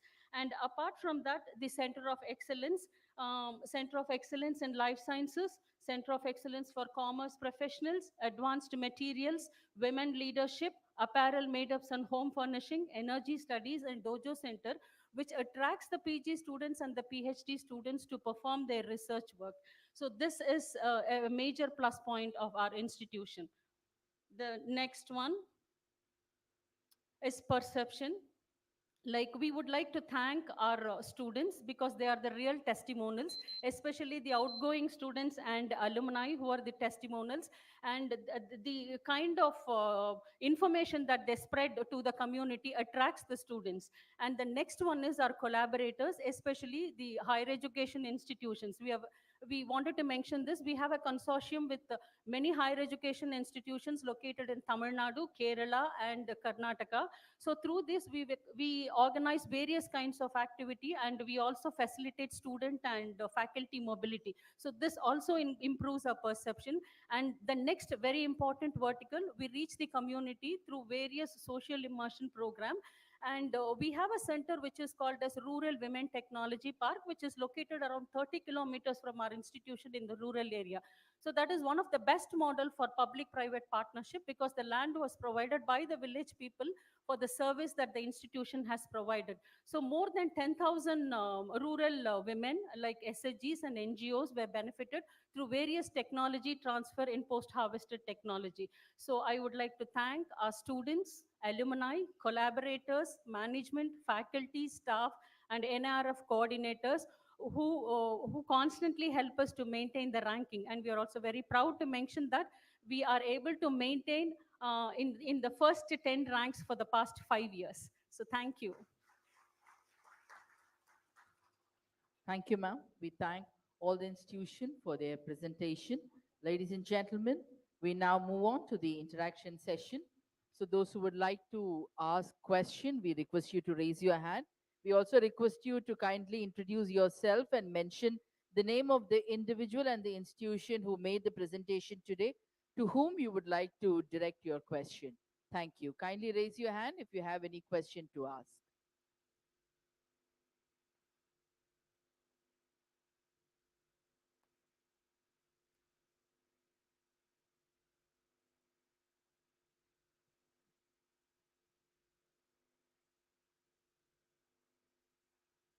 No questions?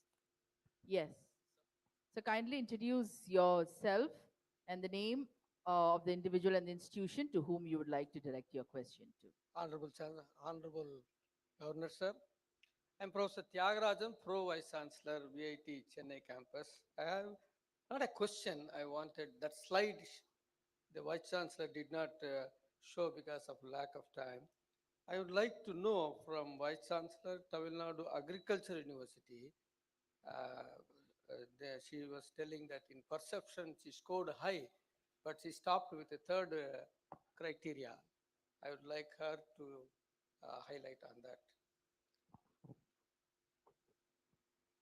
Thank you very much. It is mainly because of the connect with the different level of stakeholders, so starting from international level organizations where we sign MOU and do the collaborative research, and then we have the adjunct faculty and also professor of practice, industrial connect, and our students are our testimony. You know, we are sending our students to short-term internship to different institutions within India and also to outside India, and also one semester twinning program we are sending them outside. So in toto, the perception is taken with all the stakeholders, including from the top level international organizations to the bottom level grassroots level organizations. So we are quite popular amongst all those people. That's why we could get 100 out of 100 in the perception. Thank you so much.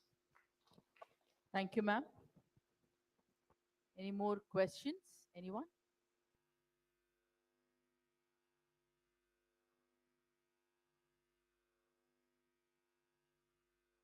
Last call for the interaction session. Anybody having any questions to ask?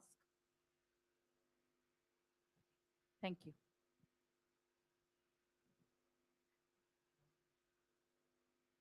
Ladies and gentlemen, before we moving on to the presidential address by the Honorable Governor, we humbly request the Honorable Governor to felicitate Dr. Parameshwari from the controller, who's a controller of examination on behalf of the VC, Dr.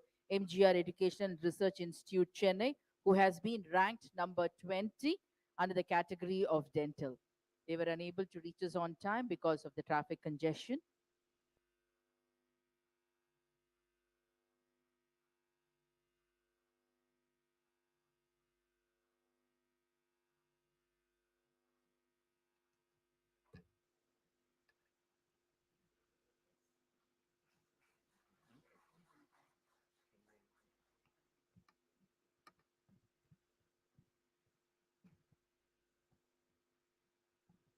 Thank you, sir. Thank you, ma'am.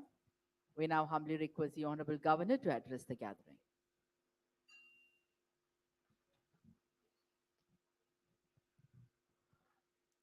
Professor Kamakoti, Secretary Sri Kirlos Kumar, all the Vice Chancellors, registrars, other academicians present here. At the outset, I'd like to congratulate all the institutions which have been felicitated today. Personally, I am immensely happy because I'm not sure whether any other state has the distinction of having 28 institutions located within the state in top 20. You know, we had put this top 20 is a tough benchmark, there is no doubt about it. But we thought that there is no point in competing for, if we are going for excellence, then we shouldn't dilute the standard. This is the third such felicitation program that we are having today. We started in 2022. And we have seen how we have been improving. It is obvious. The objective with which we started this were basically twofold. One was our universities were largely functioning in isolation, in silos. More so about our state universities. Even private and private universities, non-state universities, they could be interacting with others, but certainly there was no engagement with state university. So universities functioning in isolation. This is not a desirable situation because we all know that a scholarship flourishes with exchange, with sharing, cross-fertilization of ideas, exchange of views, practices. So it should break the silo mindset. We have started two events. One is this felicitation of NIRF achievers, and second, Universities Conclave, 2 days we did it in Ooty, where we meet and we talk, we share what we are doing. And we also get experts from outside. We have seen that among the 28 institutions in our state which have been felicitated today, which are in top 20, a number of our state universities have also done very well. They have improved thanks to the vice chancellors, thanks to their team. We remember our prestigious university, Anna University. It used to be behind, but it has improved, even in all India. I'm talking about overall ranking. There has been consistent improvement, and it has the distinction of being the number one among the state universities. So it is something, a matter of pride for us. And for this, of course, I like to thank Professor Velraj and his team for consistent effort. Our other universities have also improved, and they have come in top 20. Our professional universities like agriculture universities, animal husbandry, veterinary animal husbandry university, they have been doing well, they have done better. Non-government universities, some of them, they have retained their position, which is not easy. And some of them have gained. Of course, we have the advantage of having the IIT Madras, which is the number one in overall in the whole country. So we have the presence of the number one. We also have the advantage of having the number one overall in the state category, that is Anna University. So this way is something which is which is a matter of pride for us. Now this conclave of excellence, where those who, the achievers, they share how did they reach there, what all did they do, because we all know that a lot of work goes behind, a lot of effort goes behind. And when the achiever shares, it becomes an important input for everyone else. And it's an essentially for creating healthy competition. Because scholarship is always a matter of competition. The sky is the limit. We should keep competing with ourselves. We should keep competing with our competitors. And as one of the presenters mentioned, that this ranking is a virtuous circle. Because once you rank high, it is a public knowledge. You will start getting the best from all over. People, you become a magnet. People say, oh, this is the institution. Usually, you know, when they have this, which is the best institute, some newspapers, some journals, some magazines, they carry this kind of a survey. But we all know that how rigorous and transparent, how objective, how up to the maximum possible NIRF ranking is. So NIRF ranking has its own merit. I don't think it can, any other ranking which is loosely done, largely based on perception and all, will come anywhere close to it. So it is a virtuous circle, because higher you achieve, more talent, prospective talent you get. And I would like to thank Director IIT Madras for giving us the insight also that how it is done, because after all, when they frame these parameters and when they go into the detailed mechanics of it, being the number one in the country, IIT Madras has a say. And so we had the benefit of listening to IIT Madras. I am very happy that many of our institutions have started collaborating with each other. Initially, we used to hear our universities only doing collaboration with some foreign countries, but not collaboration with among ourselves. I thought it was not a very happy situation, because after all, when we have, every university has something good, every institution has something good, something worth sharing. So when we meet, we share, we learn. I'm also aware that quite a few of our institutions have started not only collaborating with each other, but also collaborating with IIT Madras. IIT Madras is also now expanding, is going to the new areas. In fact, in the field of intellectual property and all, they have established a very, very high benchmark, and I'm sure they will continue moving forward.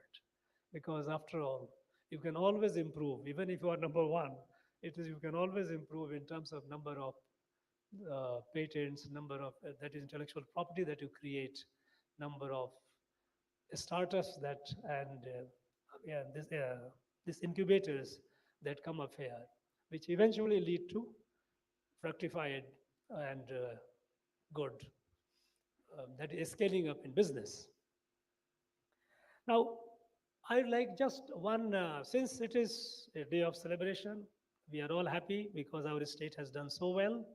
The private universities, the state universities, they have done very well. Now, a few note of caution that I would like to sound here.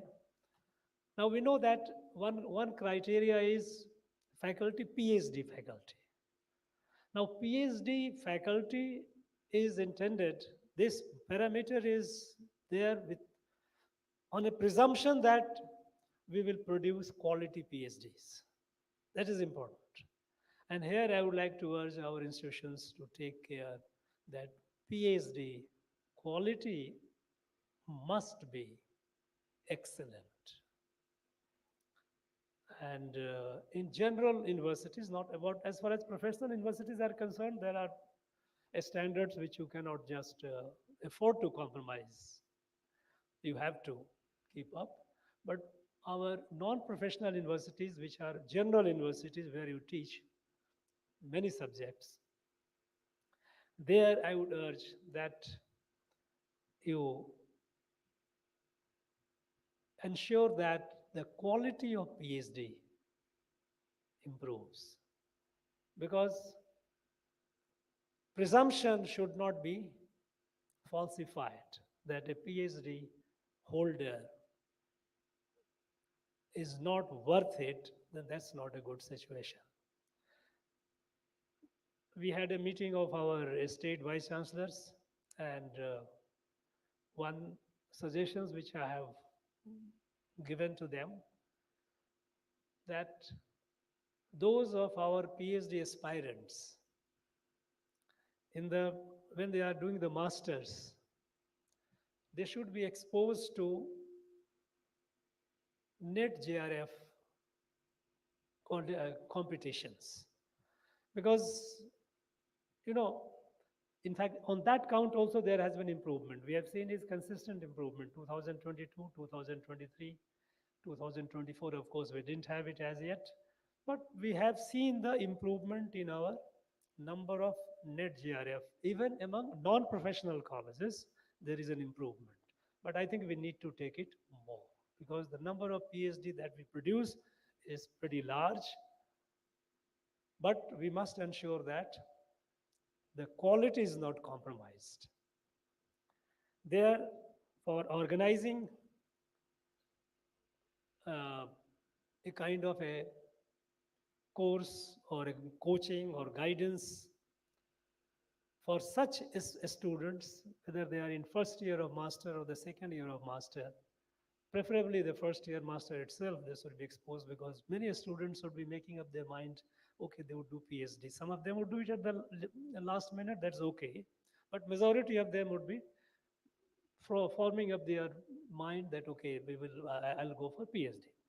So a course, a guidance course, how to prepare for NET JRF. Because we know that in our non-professional colleges, PhD fellowship is very, very low. Otherwise, it's very low. It is minimal. It's something which is, it's abysmally low. Number one. Number two is, if one goes through the rigor of preparation, then the student, the fellow is refined, becomes more competent.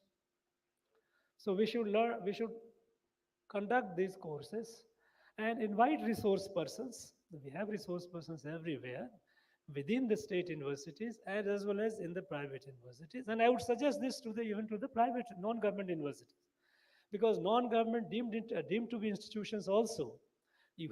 There are some institutions which are doing well, because I have the NET JRF data of all the institutions in our state, whether it is a government and non-government. Some of the non-governments are doing very well in terms of PhD, NET JRF PhD. Not everyone is doing that well. So I would suggest that this we should aspire in every institution, even in the non-government and in the government, that our scholars, those who go for PhD, they should not go for PhD because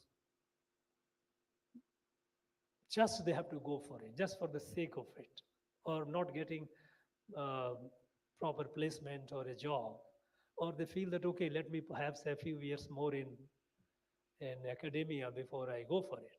No, that shouldn't be. We should discourage that kind of attitude. We should instill the quality of excellence, desire for excellence, and drive for excellence. We must do that. That is one thing that I thought I should share with you. And intellectual property. Intellectual property, again, on that count, even in our state universities have improved over the years. We have seen the quality improving. We have to improve, we have to give greater emphasis on it. Because, you know, friends, if the country has to grow, and it has to grow, there is no alternative, then we have to create intellectual properties. Today, if you look at the report of World Intellectual Property Organization, 46% of patents in the world are from China. 46%. 18% are from United States. Of course, in value chain, if you look at, plus the quality of US patents are certainly much higher. But quantitatively, 46% is a pretty large number. We have started, for long we had ignored it. We didn't care. Our patent procedure also was not very streamlined. Things have become far easier today. But orientation towards creating intellectual property, that awareness also was missing. Today, we have the awareness and we have started doing well. The last year, the latest WIP report, if you look at it, our country, we have made a jump, but we are still at a very small, too small to be mentioned. I feel so that from less than 1, we have gone to 2.5% we have taken. But we have to take far greater leap. I am happy that our universities, in the last 2 years, data that I have seen, we are consistently increased. We are doing better in our IP. I think we have to put greater emphasis on that for the purpose of our NIF ranking, for the purpose of our nation's growth. The quality of PhD and thrust on IP, intellectual property. These 2 things I would urge on all of you. And I wish all of you the very best. I'm sure it has this conclave has been to the advantage of everyone. We have all benefited. We are all winner. And my best wishes to all of you. Thank you very much. Thank you. Thank you, sir. We now request the Deputy Secretary to Governor Universities to propose the words of thanks.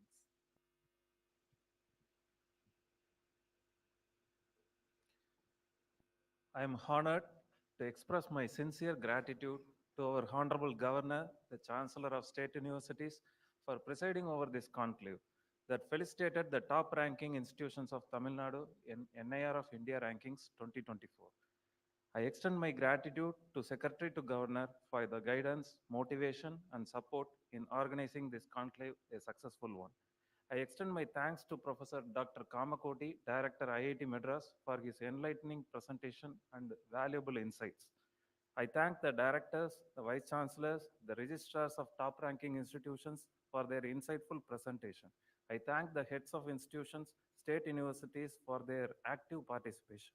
My heartfelt thanks to the deans, directors, and faculty members from various institutions for their valuable presence. I especially thank the press and media for the unwavering support to Raj Bhavan. I thank the officers and staff of Raj Bhavan for their efforts in making the event grand success. I am sure this conclave will be remembered in the historical annals of Raj Bhavan. Once again, I thank everyone. Anevarukkum nandri vanakkam.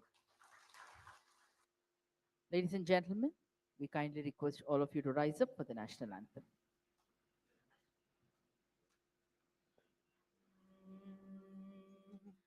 जनगण मन अधिनायक जय हे भारत भाग्य विधाता पंजाब सिंध गुजरात मराठा द्राविड उत्कल बंगा विंध्य हिमाचल यमुना गंगा उच्चल जलति तरंगा तव शुभ नामे चाहे तव शुभ आशीष माहे गाहे तव जय गाथा जनहन मंगलदायक जय हे भारत भाग्य विधाता जय हे जय हे जय हे जय जय जय जय हे. Thank you, sir. We now request the heads of NIRF top ranking institutions